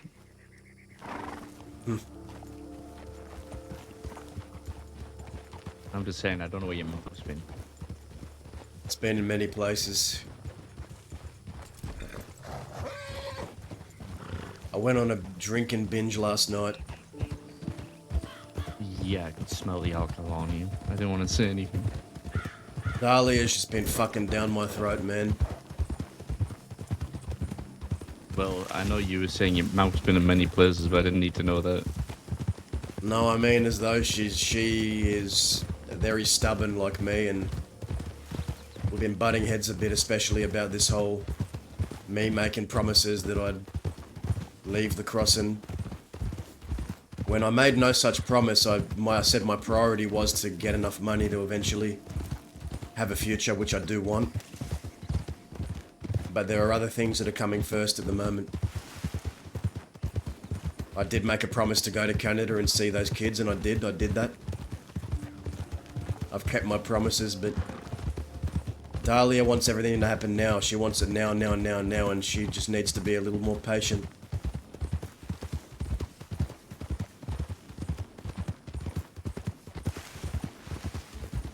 Sounds to me that she's made her mind up of leaving the life behind. No, she's staying. She's staying because I'm staying, but that's not what I want. I want her to stay because she wants to. I don't want her to stay because of me.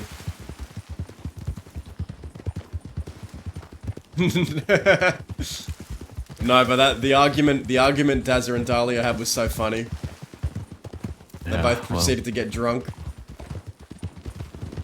Sounds like you're hitched, well and truly.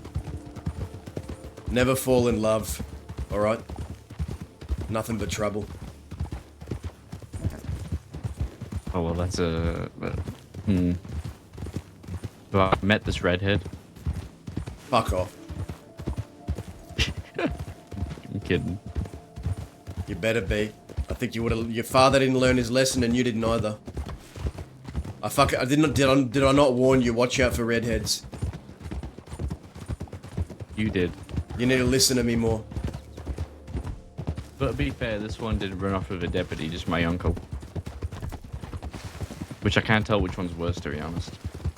Wait, what? Oh, didn't you hear? What are you talking about? Someone told me they were riding around with Todd. You miss your old girlfriend? Uh-huh.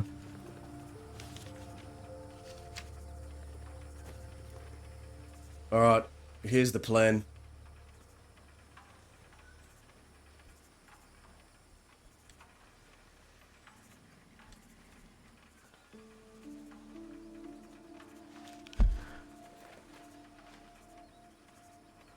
We're gonna do a job. Alright. I don't care how many people we have, but we're gonna do it today. Just the two of us? Maybe Blaze, because he telegrammed me. Fuck me. I need more ammunition. Alright, let's go stock up, and I need to go to town to get my poncho.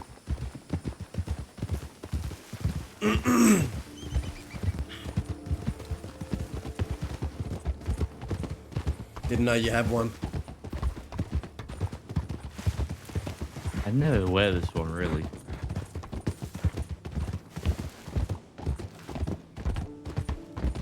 It's okay, Nova. It's okay. We all do this for fun. We all do this in our free time. No one's obligated to be anywhere. Nice That hat. looks awful. Well, I gave my father's hat to Alice. I didn't feel like I deserved it anymore. But I don't think she would want to wear it anytime soon, so you're more than welcome to have it. Wait, which hat did you say that was? My father's hat. No, I don't I got a think it... tailor to sew it all back up, but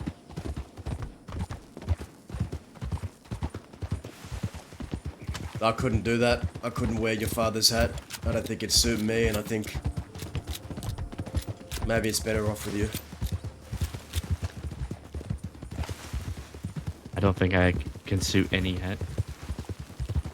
It messes with my amazing hair.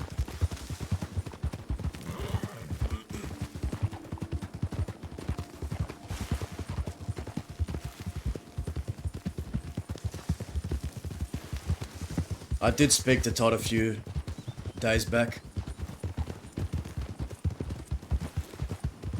Yeah, Said I think I might owe him a punch or two. yeah, I'll go for it. Todd said if I needed help sieging Tumbleweed, then he'd be there. Pretty much the discussion we had. I also met with Serafina. Forgot to tell you that. We had a 3-hour conversation maybe a couple of days back.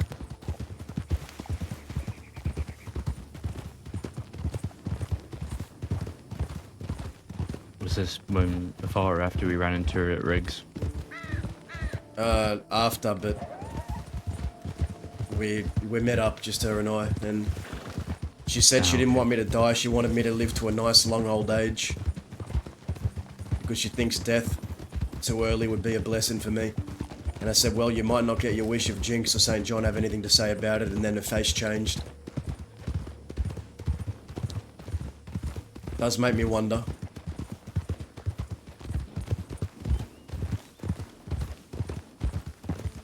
Yeah, I've got some cash and gems. I was thinking of getting those guns for us. We're not in a position to be buying weapons anymore, so I Hell, feel like we between get a stockpile of firearms. me and Dahlia, we're a couple of hundred between us. All my fucking years as an outlaw, I have no money to show for it. And when Alice and Mills left the crossing, they had at least 30 grand saved up.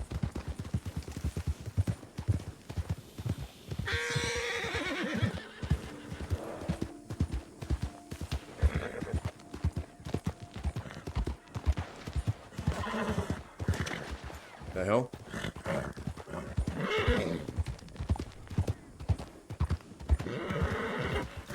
What was that? That snake was pissing me off. Alright.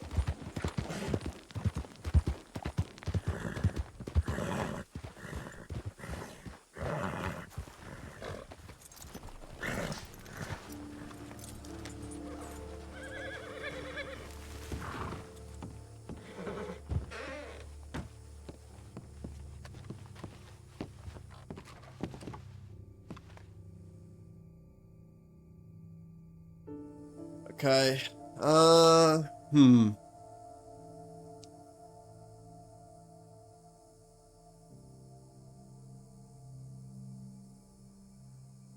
think this might be it, and then we get the poncho.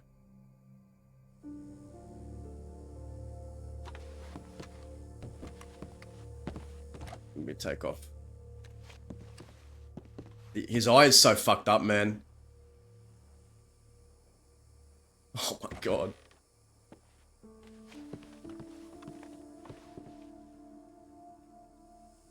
Take the shirt off.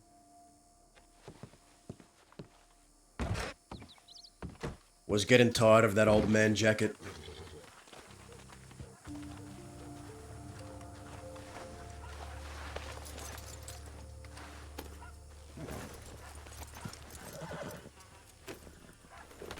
Let me check my telegrams.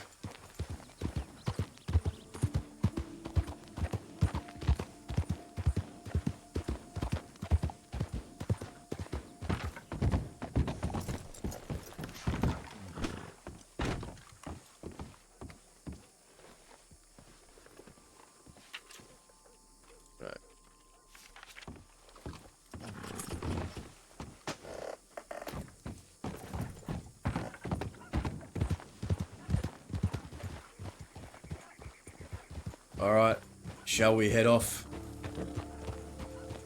Absolutely.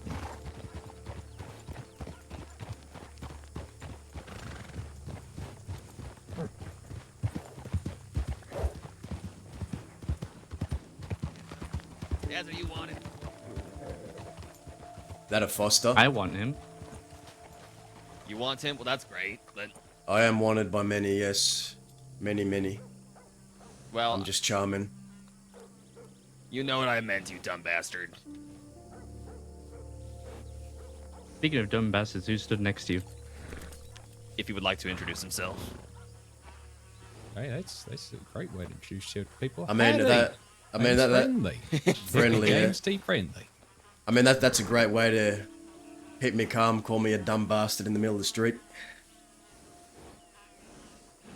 You know it's my love language. Oh, you love me, do you? Not in the least bit. Anyway, well, if you are wanted by the law, yeah, please leave town. I see you're already on your way, so I'm pretty much just stopping you for that. But now that you've told me to leave town, that just makes me want to stay more. It makes me want to stay and, you know, maybe have a little shootout. Get some bullets flying, wake up the town a bit. Is that how all outlaws are? They're like, hey, you can't eat these cookies in the cookie jar, and now you have to do it because you have some weird sense of anti-establishment bullshit? Or you just want to be petty? I just want to be petty. I mean, Go with the second one. Yeah. I'll tell you something about me. The more people say, don't do this, don't do that, they want to throw their weight around, tell me what to do, the more I just don't want to listen. That's how I've always been. We're the law. We always tell people to do things. Yep. You should be used to Yeah, that by now. I have a really bad history with Defiance. Well, I mean, you can certainly do that and then have a gunfight outnumbered if you really want to do that, which I don't think you want to do. Part of me does. I mean, how do you know? How do you know I just haven't completely lost my fucking mind? That's true. That's true. Have you lost your mind, Dazza? I don't know. You be the judge. You're the detective, lawman, smart man, educated. Well, what if my next words were, Dazza, you're under arrest if you don't leave town? What would you say then? Go get your horses. Yeah, Excellent I'd say give it your best damn shot.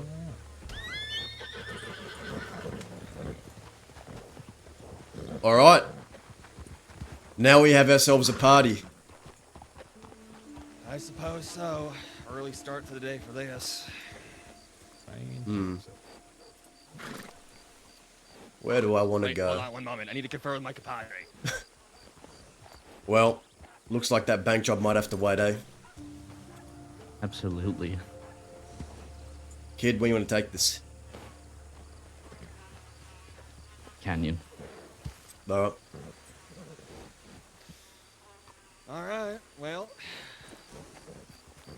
Dazza, you're under arrest. Please step Yep. off the horse and then approach to the sheriff's office. I will allow you the opportunity to put away your weapons if need be. You just go on your horses. It seems like a waste. It's like you called your horses for no reason now. Because if we get off our horses, then you have to get back off your horse, then it's just like a whole thing. Yeah, but I'm giving the opportunity to get off Then his your horse is horse. going to look at you and be like, this asshole just whistled me over just to get back off me. They don't think anything like that. All they think about is grass and running. And fears of snakes and bears, usually. I've trained my horse to eat deputies. Wow. I'm pretty sure horses are herbivores, so that's fucked. No, you ground up the deputy until they're like really fine. Then you just say, oh, it's bloodgrass.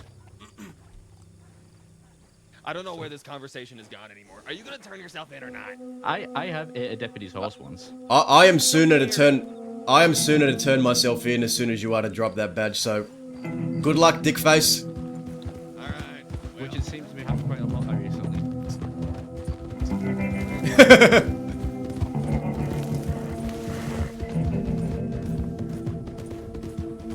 It was actually a sheriff's horse. Correction. I'm sorry about that.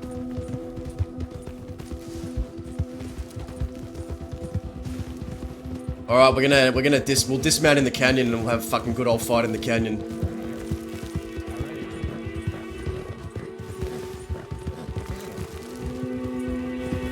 Carefully. What the fuck? She's trying to cut me off. Run, come on. Let's go.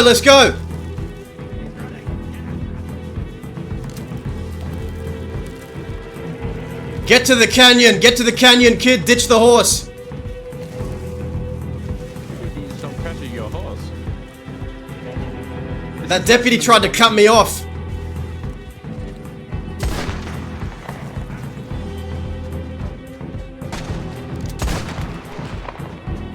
Get behind here, get behind here.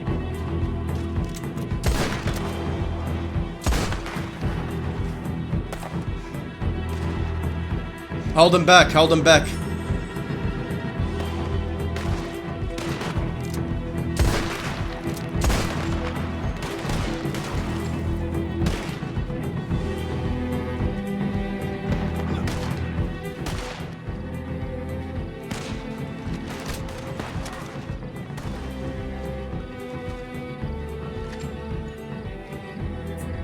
I'm out of fucking revolver ammunition, it's alright. Should have packed better.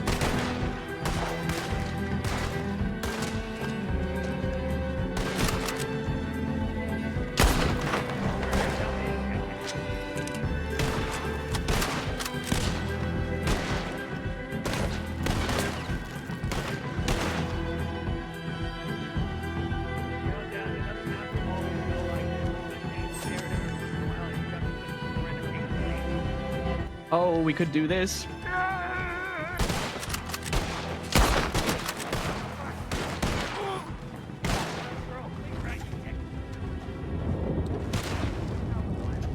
He's got a hatchet! I see a hatchet on him!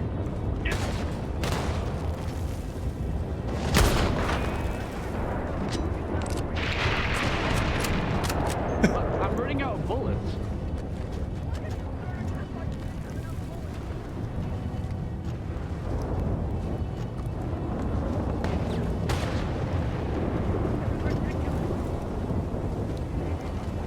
This is the West!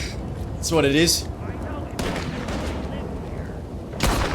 Listen, my last name's Quill. I got, like, you know, stands to go to.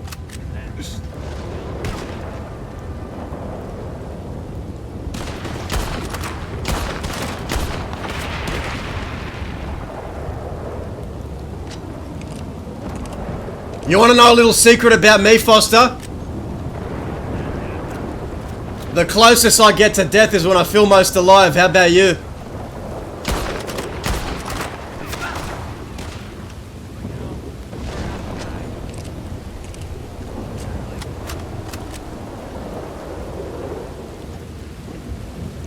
Does that deputy like their hat?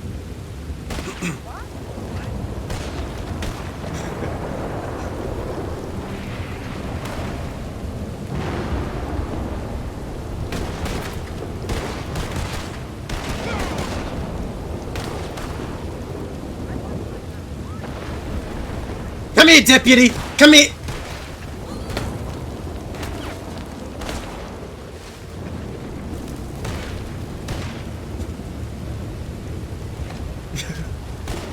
Oh!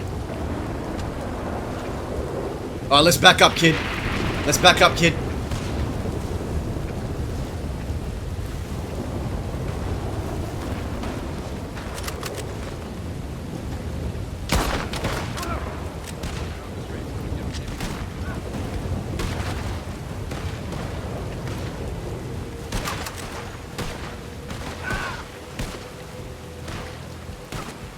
Oh.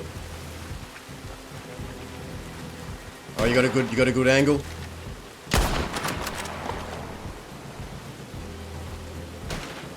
Yeah, it's good cover here. See all three of them from you.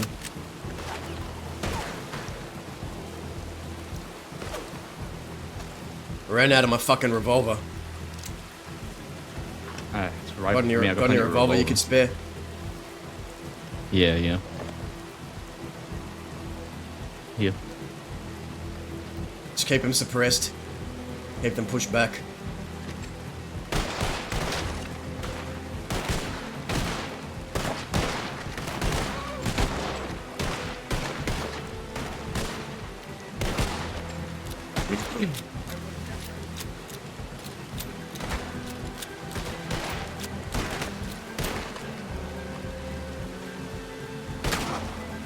Aye. That woke me up.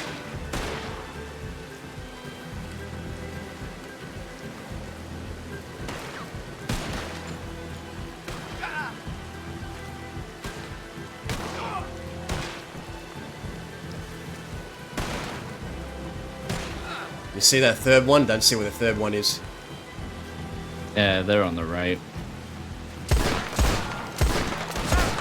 Yep, lady on the left. Foster's up close.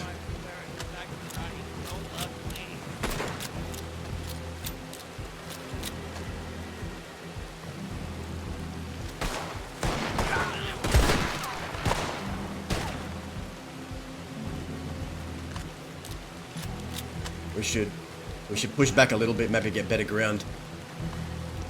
Get high ground. What do you think?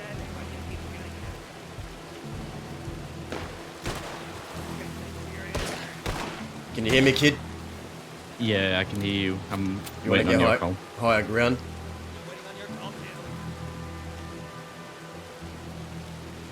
Come on! Hey-ya!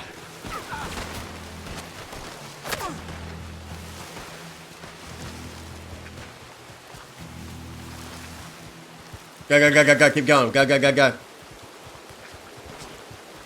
Go high ground, high ground, high ground. High ground, high ground. Alright, hold here, hold here, hold here. Hold here.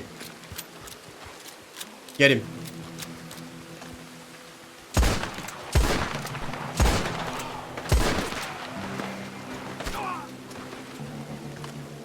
Yeah, law.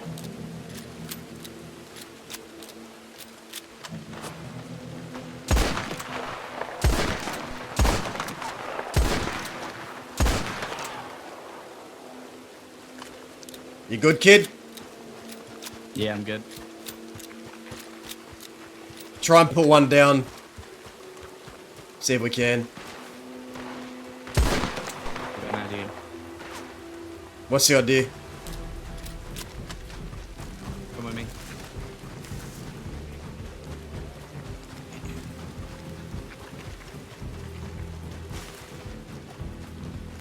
Up here, up here, up here.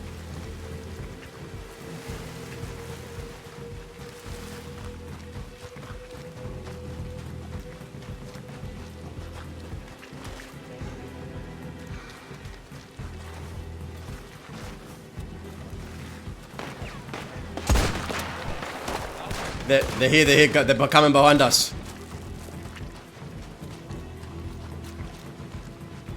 Yeah, hold him here.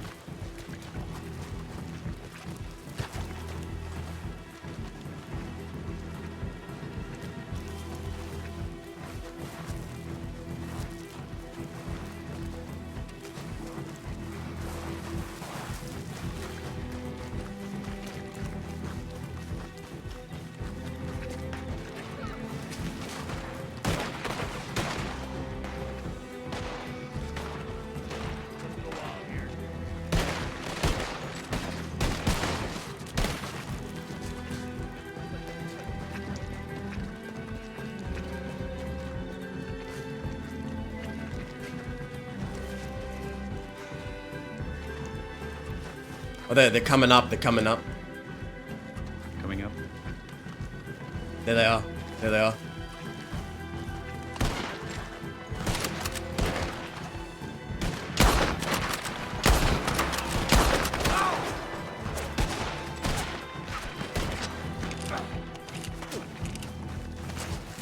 We should take it, let's get some high ground.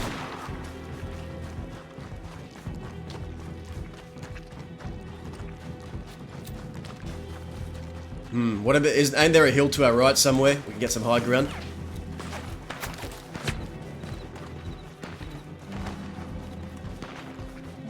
What about this hill to our right? Yeah, go for it. Can they get up? Is there any other way up this hill? Possibly.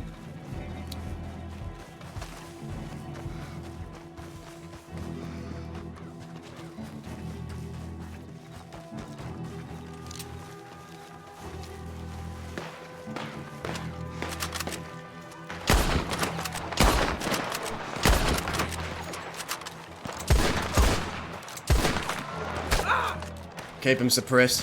Keep them. Get them while they're in the open.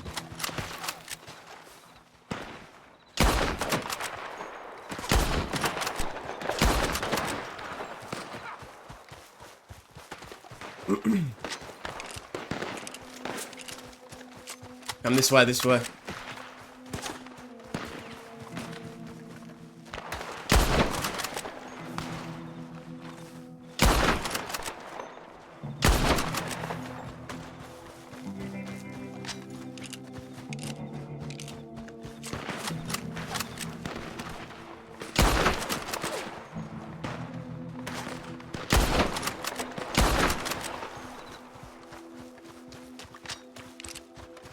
They're all down there.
You see them?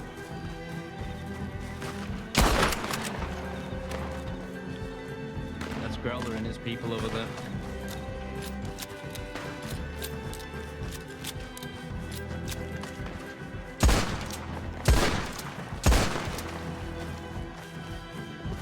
Don't let him move. Punish him. Punish him here. Aim for the one in the front.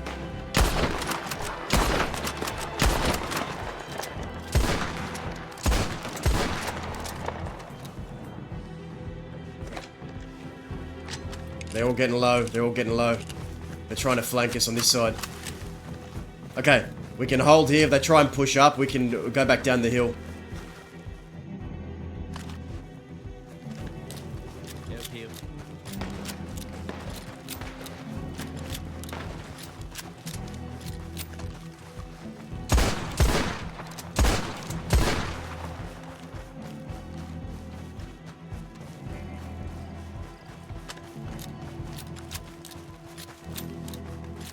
Where you at, kid?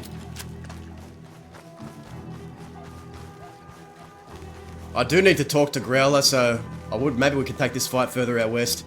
After we're done, I can go to the fort, have a nice meeting. Bank job might have to wait, kid. Yeah, it's fine. See him? We could run back into the canyon. Yeah, let's- Might still be there. On you, kid.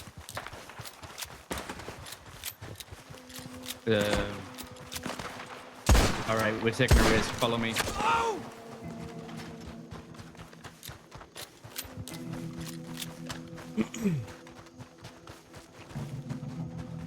Watch your left. Watch your left.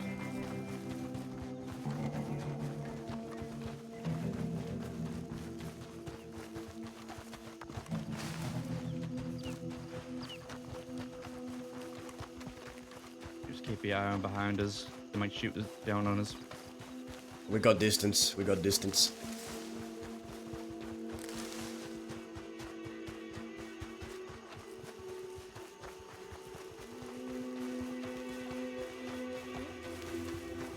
Over here, over here.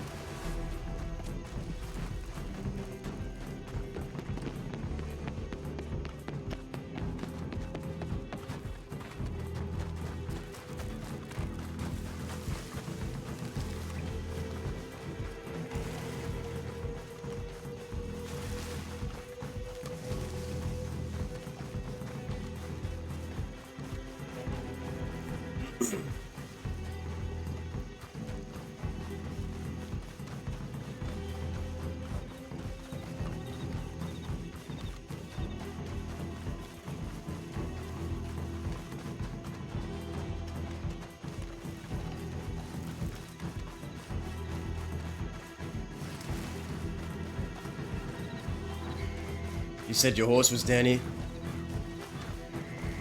No, back at the entrance of the canyon. I think we can get down this way.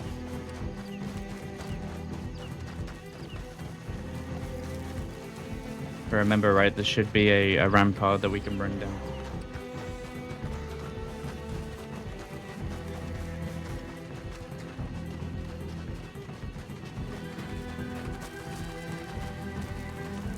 Is this it?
Found my horse.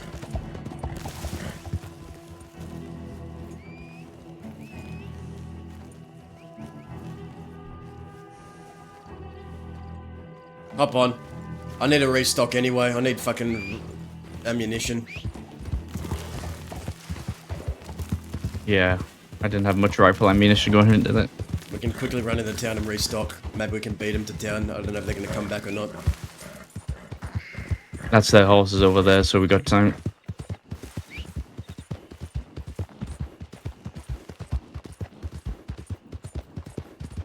Nah, I just look. I was leaving anyway, but the fact that they wanted to tell me to leave just made me want to stay more and shoot at them. We're leaving town. Hey, you need to leave town.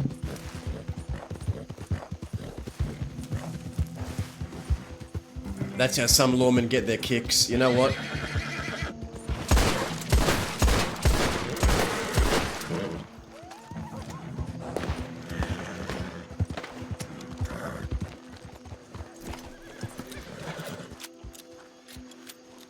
This is real bad.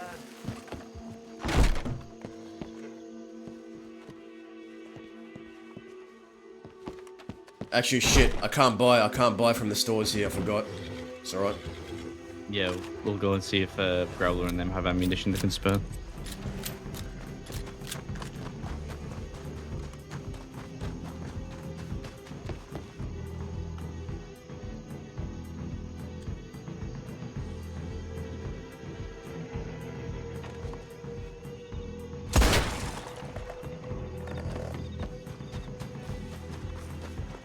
Right, us there. Let's go.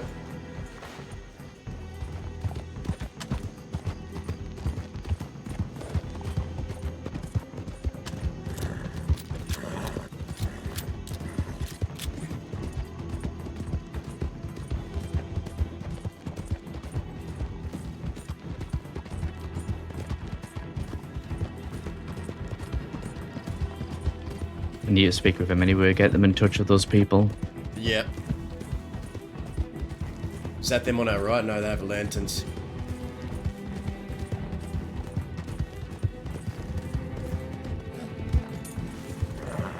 Jesus. Thought they wanted a fucking issue there for a second.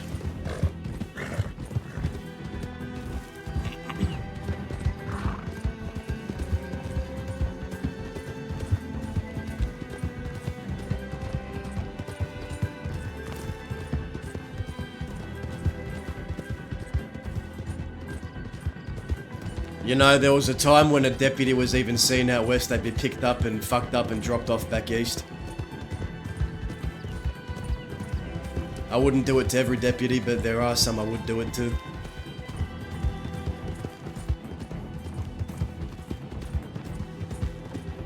Yeah, well, times like those are long gone.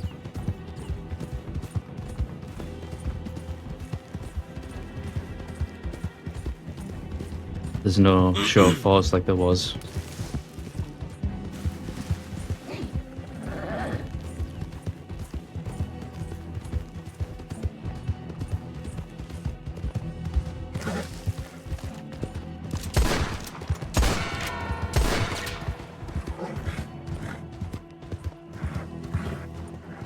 Hey.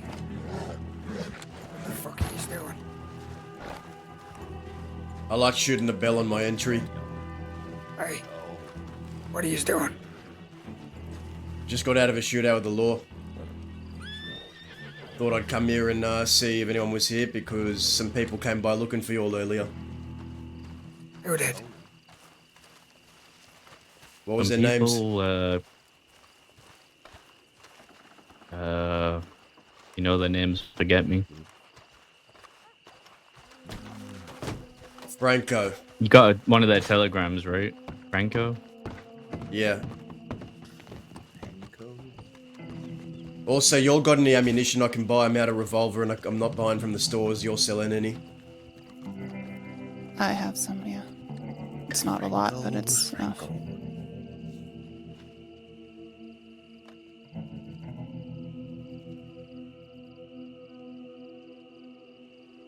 Cheers. No, we got into some fucking shootout with the law because Oscar and I were leaving town, and then as we were leaving, Foster stopped us to tell us to leave town as we were leaving, so I thought, you know what? Now that you've told me to leave town, it makes me just want to leave town less. Let's shoot at each other, so we decided to shoot at each other. Yeah, well, we took a little wild guess while on our way here from Saint Denis that the law would approach the fort at some point because we just happened to shoot one of them inside the sheriff office in Saint Denis, and Austin there took the honor to smash a Ziegler's face in with a hammer. They're good. But so they could be on their way here at the point. What I want to know is, who was here looking for us? Alright, so 3 people, they trade in guns. They call themselves the Division. They're in the gun trade. The Division, who the fuck are they? A guy that told me to pass his telegram to you because apparently they were doing some kind of gun trade auction, private one, and someone was there and openly said they want everyone in this fort dead today. Is that right? Yeah, and you know who that someone turned out to be? Who? It's St. John. Right. Have you got his telegram? Yeah. I'll give What it is to it? you.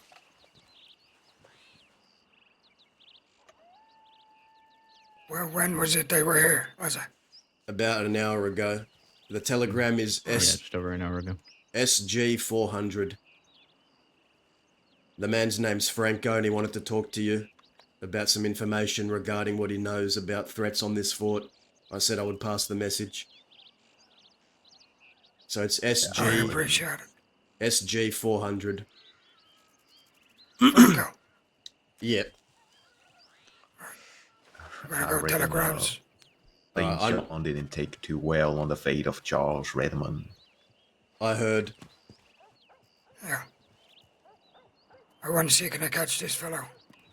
So I'm gonna Alright. go telegrams. I'll come with you because I've got to check mine anyway. Alright. And I probably have law after me. All of us. Yeah, we do as well, so it's probably best time together.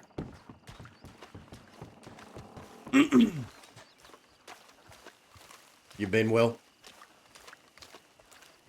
Yeah, not too bad, partner. What are you doing It's been Dealing with law, trying to find lead letters Doing today. good. I see. How are you Dealing doing? with St. John the last couple of days. How have you been? I seen you've got the bandage off your head. Yeah, bandages are getting smaller. I'm feeling a lot better than I was. Good.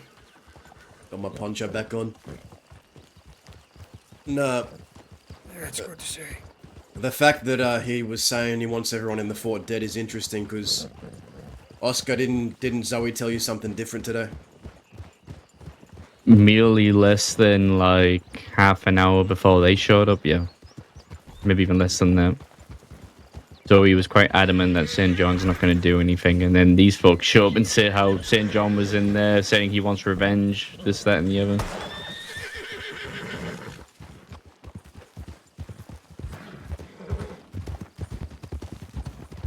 Seems like either St. John's not keeping Zoe in the loop, or their stories are just in strip. Yeah, well, Winners did tell me that her and St. John are very, very different. They argue about a lot of things, so it's quite interesting. I think St. John might be far more impulsive. I don't think St. John's telling Zoe the whole truth. Yeah, me too. I think St. John is starting to crack. Yeah. Did I tell you that the day y'all killed Charles Redmond, I ran into them when I sent you that telegram saying they're out west? I saw all of them. Yeah, It was yeah, we got Sax, Cliff, Zoe, Serafina, and St. John. And I went up right up to the wagon by myself, started talking to him, and he got snappy with me. I got snappy back, and I told him if he plays games again, or if he raises a gun towards the west, the cage is where he'll end up again. And then he had an elephant rifle. He got off his wagon and started coming at me like he was going to do something, but it was Serafina that stepped between him and me. Stopped him, but I think if she hadn't been there, I probably would be dead. Or filled with elephant rifles, holes in me.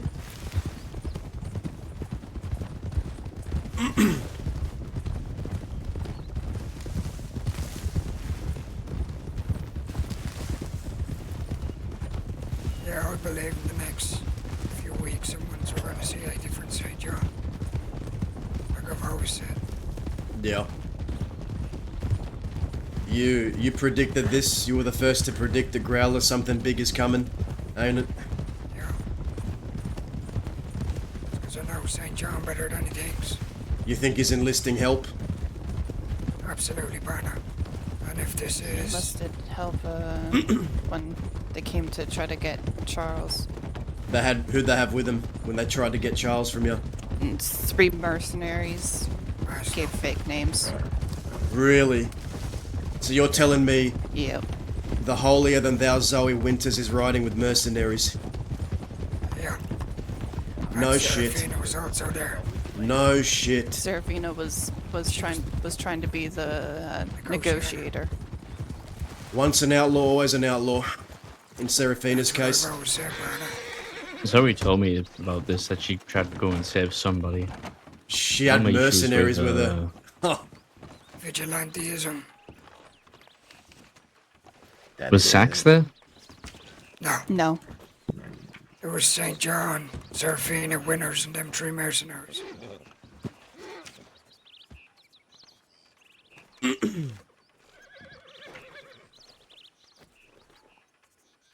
Yeah, so SG 400, the guy's name's Franco, and he says he has information for you about some threats on your fort. Yeah, he was with 2 others. They run a gun business out of the Braithwaite Manor.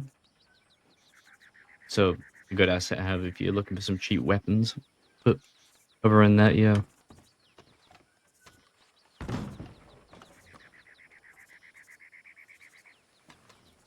Although it is interesting they came directly to us with that information. Like, Yeah, what do they get out of that? probably something. I'm hoping it's just a business arrangement, like they can sell us guns or something, and that's all it is. I mean, they offered to sell us elephant rifles, so I'll take a fucking elephant rifle. I lost a zip, so I need one.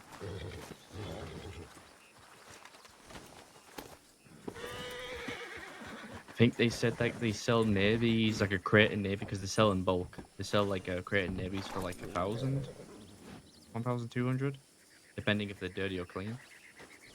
How much are they selling elephant rifles for? There's only one? They would need to check to see if they got any in stock. They said they'll let us know. They said they sold 2 elephant rifles 2 weeks ago, so they've been getting their hands on quite a few. Do you know the prices? No, I don't know the prices. Not for the yet. elephant rifles, I know. Because quite a lot of folk, they tend to go very, very unreasonable prices these days.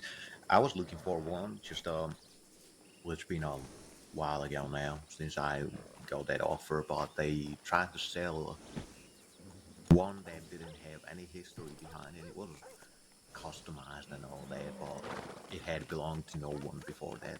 It wasn't really touched by anyone. Was it etched? It wasn't even etched, I don't think. And they asked for 15,000.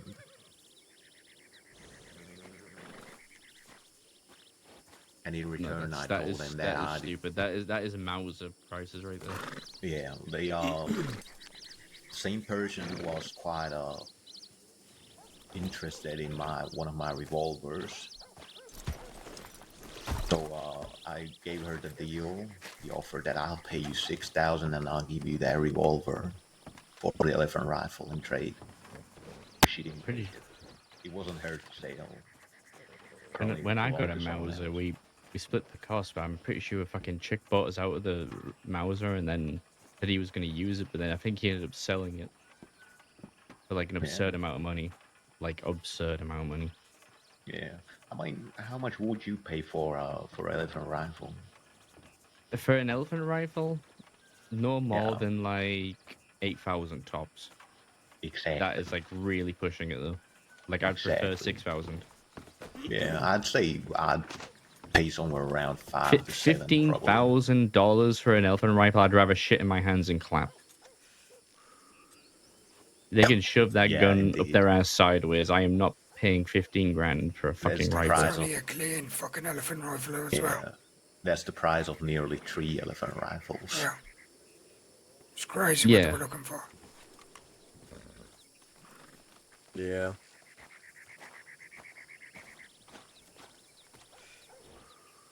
And then I kept receiving promises from a lady called Sunday Alexandra that she will find me an elephant rifle that she can sell to me, and well, yet so far she hasn't fulfilled her promises, so I'm really not looking into that direction with any trust. Oh shit, I just realized something. Yeah. We had a pump action, didn't we? Does it remember? What pump action? The one that we got from that bank job. Yeah, who has it? You? I think Alara has it. Oh fuck! Why did you? She made off of the pump action. What? Why didn't you give it to her? Didn't you find it? She said she wanted to like do it up. Oh my god! She fucking took. She fucked off with the fucking pump action. He was fucking some redhead, and then she took his pump action and fucked off. I completely forgot about it. Fucking redheads. I warned you about redheads. That's The same why I issue. don't like redheads. The same issue his father had. I'm telling you. Yeah. Now she made off with your pump action. You should have. I just remembered. You found it. I was like, hang on, we had a pump action. I completely forgot about it. Listen, this is a lesson learned. Don't give it to the girl that you're messing around with. Always control your assets, kid. Keep your assets close to your chest. What's yours is yours, and don't fucking share it around unless you really trust them. She just made off. I reckon it's done now. You know how much you could have sold that pump action for? That's a fucking house and a plot of land right there. That is a fortune, truly. She stole your fortune, mate. Forgot about it. She fucked you. She fucked you. Not right now. She's fucking my uncle, apparently. She fucked you in many ways, pal. And not the good way, Burner. She fucked you. Anyway. I completely forgot about the pump action. Oh, that's a God, shame. that would have been good for the fucking She said she was future. gonna do. She said she was gonna do it up, and then like I just never seen it again. Yeah. You should go get it back off her. Say, hey, well, can I have that pump We action just back? got a pump action out of a bank just 2 days ago. So good for us. Oh well. Just rubbing it in your face. This is why I keep Dahlia and I's accounts separate. Actually, no, that's not true. I do take all of her money. She's broke because of me.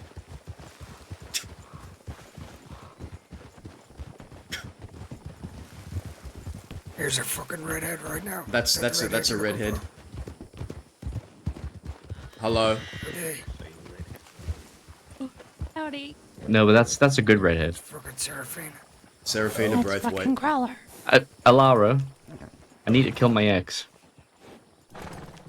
I don't Hey. know who you're calling Alara, but it ain't fucking me. I know that much. So get this right. Yeah, Alara is the ex. Tell her, Oscar. Tell her what happened. Tell her the mistake you made. So we got a pump action like a long time ago from a job, and then Alara wanted to like decorate it up, and then she like took it to decorate it up, but then she like suddenly disappeared, and I'd never seen that pump action again. I've seen her recently. Maybe she'll sell it to me.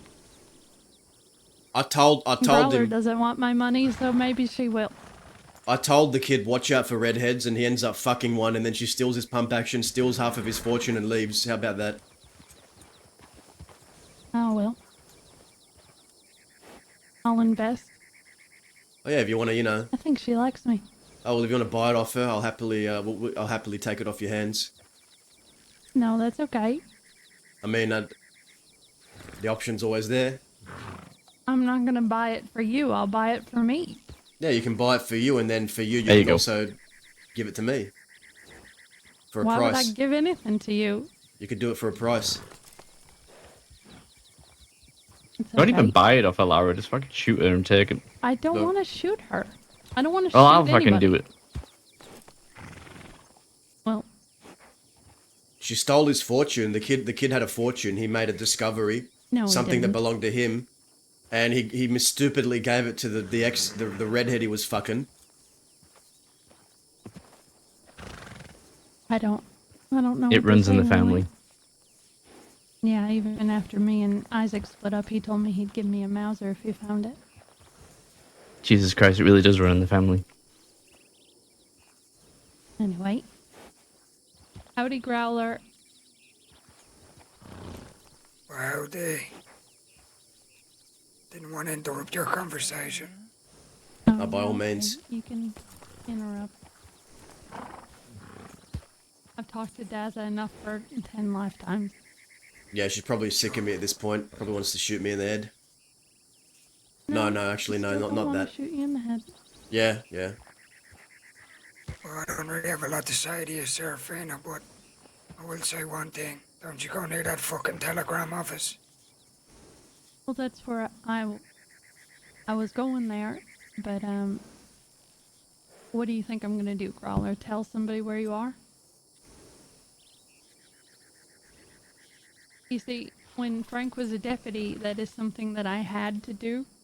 It is not something that I like to do. It's not something, I don't care what you're doing. I don't care what you're doing, like where you're going. I don't care to tell anybody where you're going. There are very few things that I truly care about. You think she should know about the threats on the fort? See what she thinks about it? I I'll leave won't that go up to to you, the though. telegram station if that makes you more comfortable. But I'm being honest with you when I tell you that I do not care where you're going, and I don't care to tell anybody where you're going either. I mean, that is true. She isn't obliged to send telegrams now. Let's Hex put the badge down. I've been to Siska. I don't like sending people there. Isn't this the same person that showed up, Austin, when y'all murdered the poor Charles Redmond? That is the very one, Robert. Well, haven't things changed then? Quite a lot. Quite a lot. I believe that she tried to save the man's life. I think during that conversation you asked me a question, Growler, and I didn't answer it because there was a man standing there looking at me with wide eyes and he was afraid. I'm a little bit different to Zoe, and I'm a little bit different to St. John, as that is not the first man that I've seen executed in front of me. You asked me if it made me feel good. And to try to help. It didn't make me feel good. It didn't make me feel anything. I knew that man for 6 hours, and although it is sad and unfortunate, his death hasn't affected me as much as you would think. Because I didn't know him.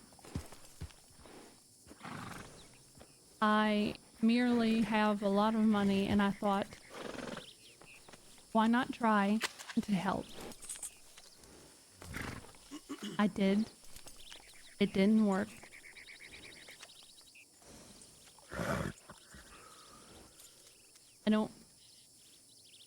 You don't know me, and I don't know you, but I don't truly... I'm not here to do good just because it is the right thing to do. I don't care all that much.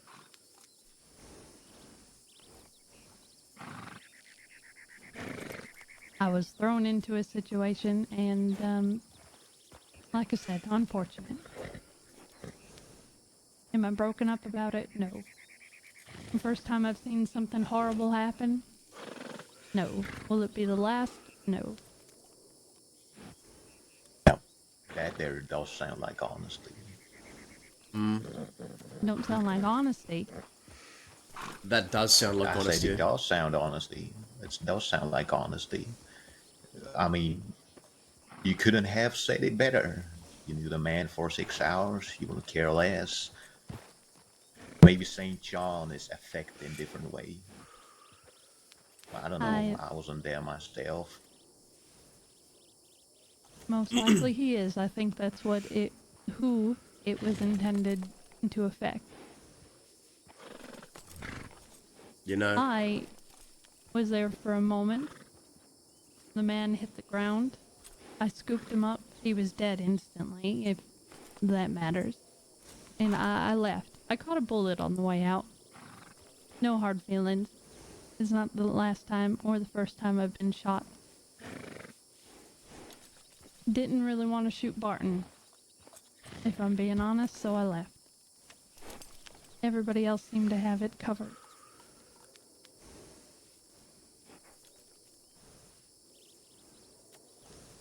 So what is Winners and St. John now turned into vigilantes?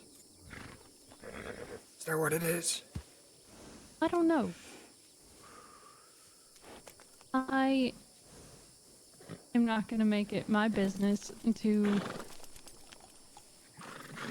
jump in front of a bullet for a stranger again. That's not something that I would normally do. I got a question just because of my huge amount of my curiosity. I promise to shut the fuck up right after. I tend to talk quite a lot. I heard there were people there, people that had hidden their faces and all that. Were those people on your pay list? Those people, yeah, they did have their faces covered, but they gave you their names.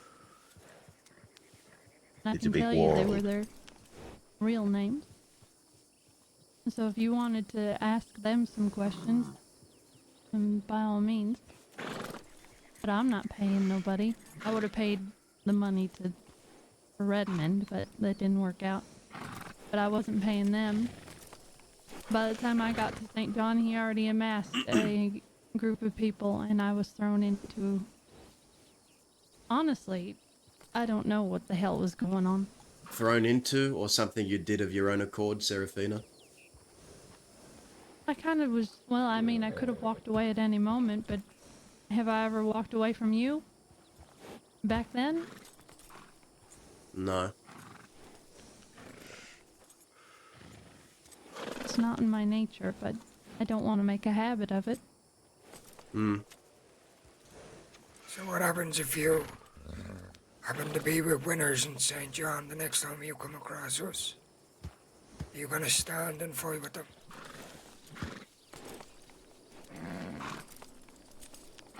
I You don't. just said right there you ain't gonna make it a habit.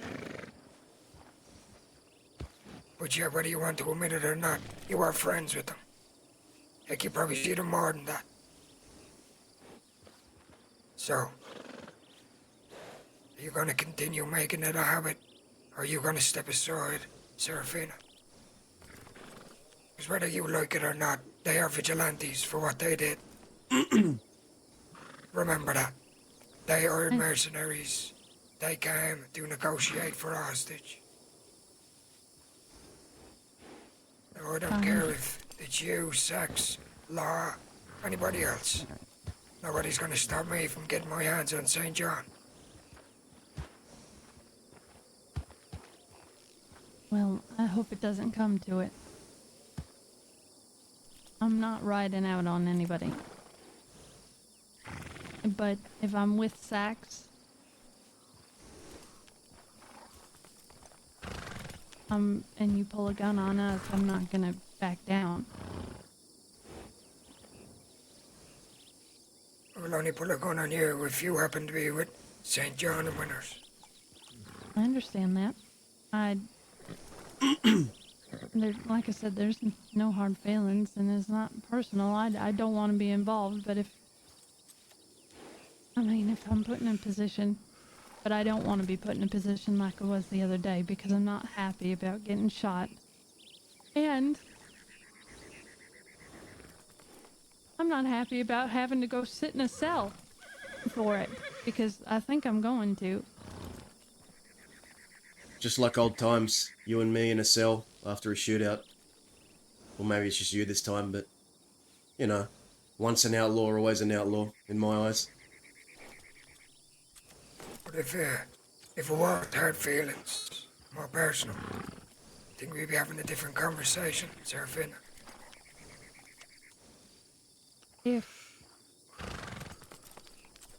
So if you want to defend St. John and Winners, so be it. That's up to you. But you're telling me you don't want to make it a habit. No. But yet I have a feeling that you will exactly try and defend them. I'm in the habit of defending myself and my husband. So if I happen to be at the other end of your gun and you're pointing it at me, yes, I will point one back. I see here you're walking around the question, but so be it. You've seen what we were like. At least you know. I don't have to agree with everything that everybody around me does, Growler. I'm not gonna defend, I'm not gonna make excuses. All I can do is control how I respond and react.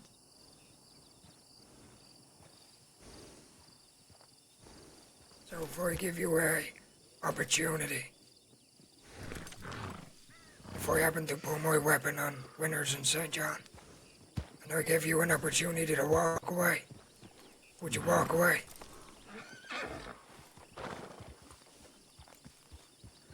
Get out of here, you fucking prick.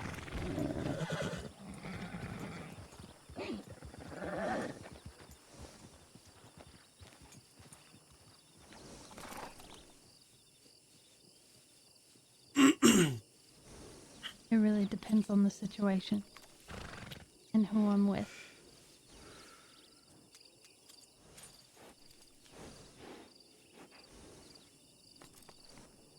So I give you and Sax an opportunity to walk away. And we take Winners in St. John. Even that Cliff fellow, because I know he's loyal to St. John. Would you walk away? Unfortunately, in that situation, I don't think Sax would. And wherever he goes, I go. I have priorities.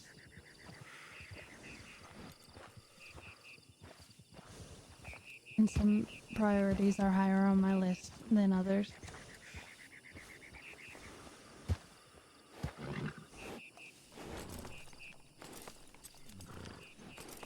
Everybody has priorities, Sir Fana. But whether you like it or not, you are picking sides.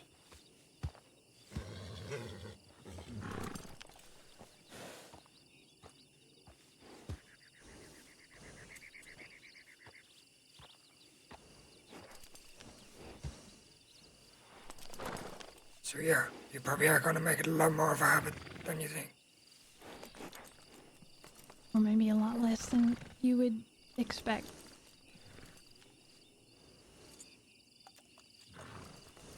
How about we quit throwing out hypotheticals?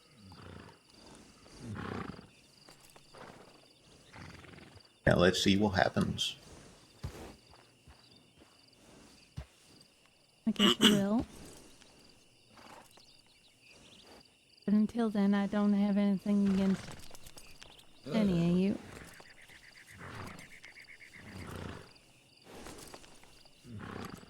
Except for Deza, a little. Yeah, that's what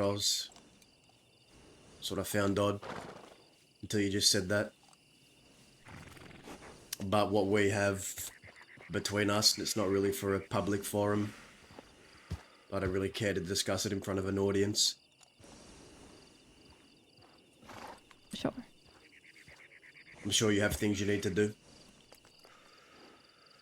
Right. Well, I was going to check my telegrams, but to make you more comfortable, I will go to Tumbleweed. Yeah. Well, I'm gonna check my telegrams. Give me a minute. Oh, perfect. Goodbye, Serafina. Be safe. You have a fine evening.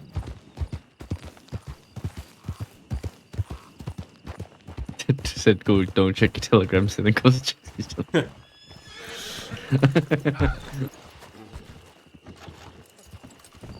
Good day.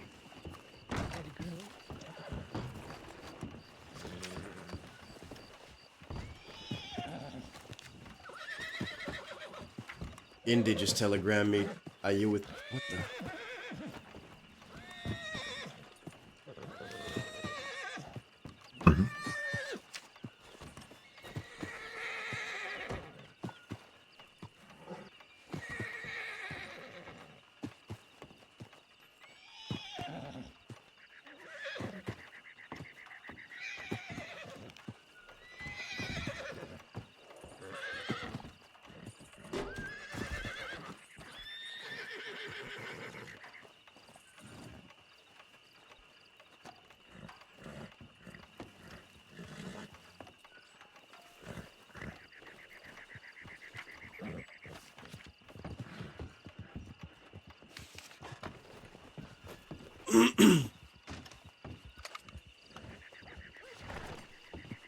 Apparently the law is chasing someone out east, but Indy's around.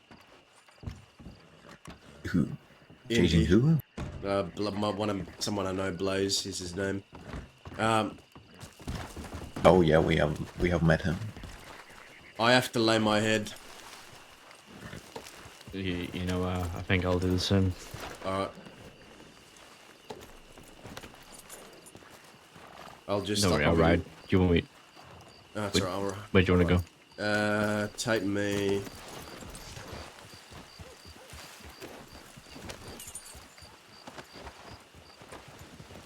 Honestly, I might just go one of the hills above the telegram office. Alright. I'm gonna lay my just go head. to plan view. I'll see you all later. Yeah. Yeah, see you, bye. Don't do it in too far, you can just head there.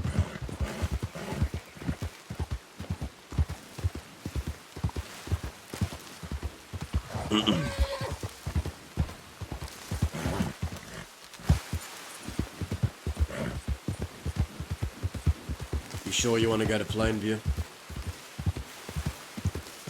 As good as place as any. Why is it? Because that's where you left me in a hole before?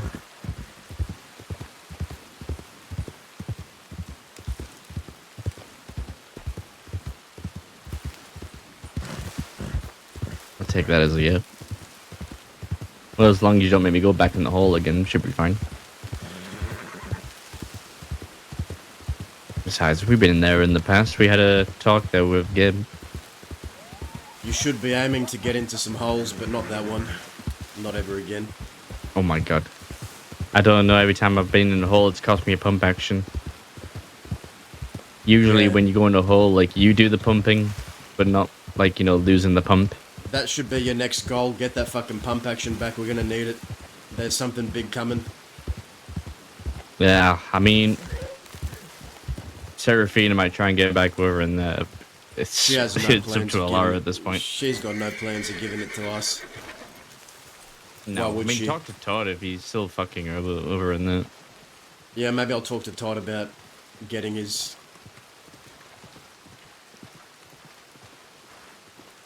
Alright. I'll see you around, kid. I might be around tomorrow and throughout the week a little bit, but you'll see me around. I'll telegram you. Yeah, unfortunately, I'm gonna be out of town for a little while. That's alright. Keep doing what you're doing, you know. Shake some hands.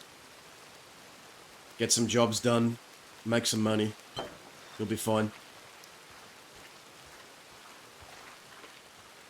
All right. Take care of Take yourself.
Sorry, guys, I had a bit of a phone call.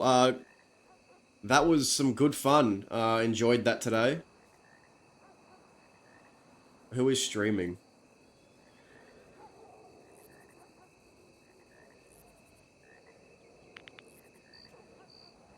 Let's show... Hey, Wicked. Dude. That was such a good scene today. I really enjoyed... I think Scarlett's been putting really good, giving really good story, and Azza as well. Let's show Scarlett some support. I haven't rated her in a while. But dude, I'm really, really keen to see where this story is going, man. I feel like something is brewing. Something is gonna go crazy soon. I think St. John's gonna fucking snap, whether St. John kills California or California kills St. John or St. John does something really stupid. I think we have a war brewing, dude. A war in the West. And I am here for it, man, because there is some really good role players behind this. But it was good to kind of delve into a bit of it with Oscar, and yeah, Daz has been feeling like that for a while. Like, Zip once told the lawman that he thinks he ruined Daz's life, and now Daz is here telling Oscar he thinks he ruined Oscar's life, man. Like, Dazza genuinely believes he's ruined Oscar's life by being in his life. Like, Dazza genuinely thinks Oscar would be better off if Dazza was dead. Because Dazza's just made him worse. It's really sad. It's kind of sad, man. Kind of tragic, but it's a good story.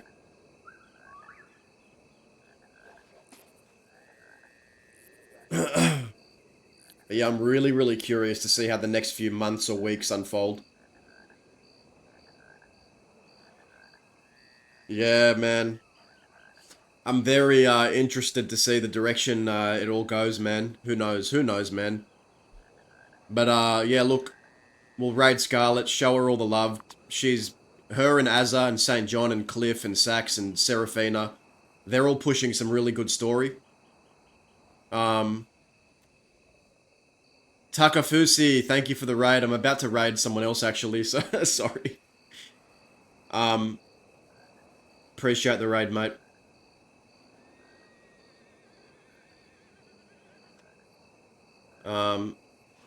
But yeah, appreciate everyone, and we'll get some. We got some story cooking.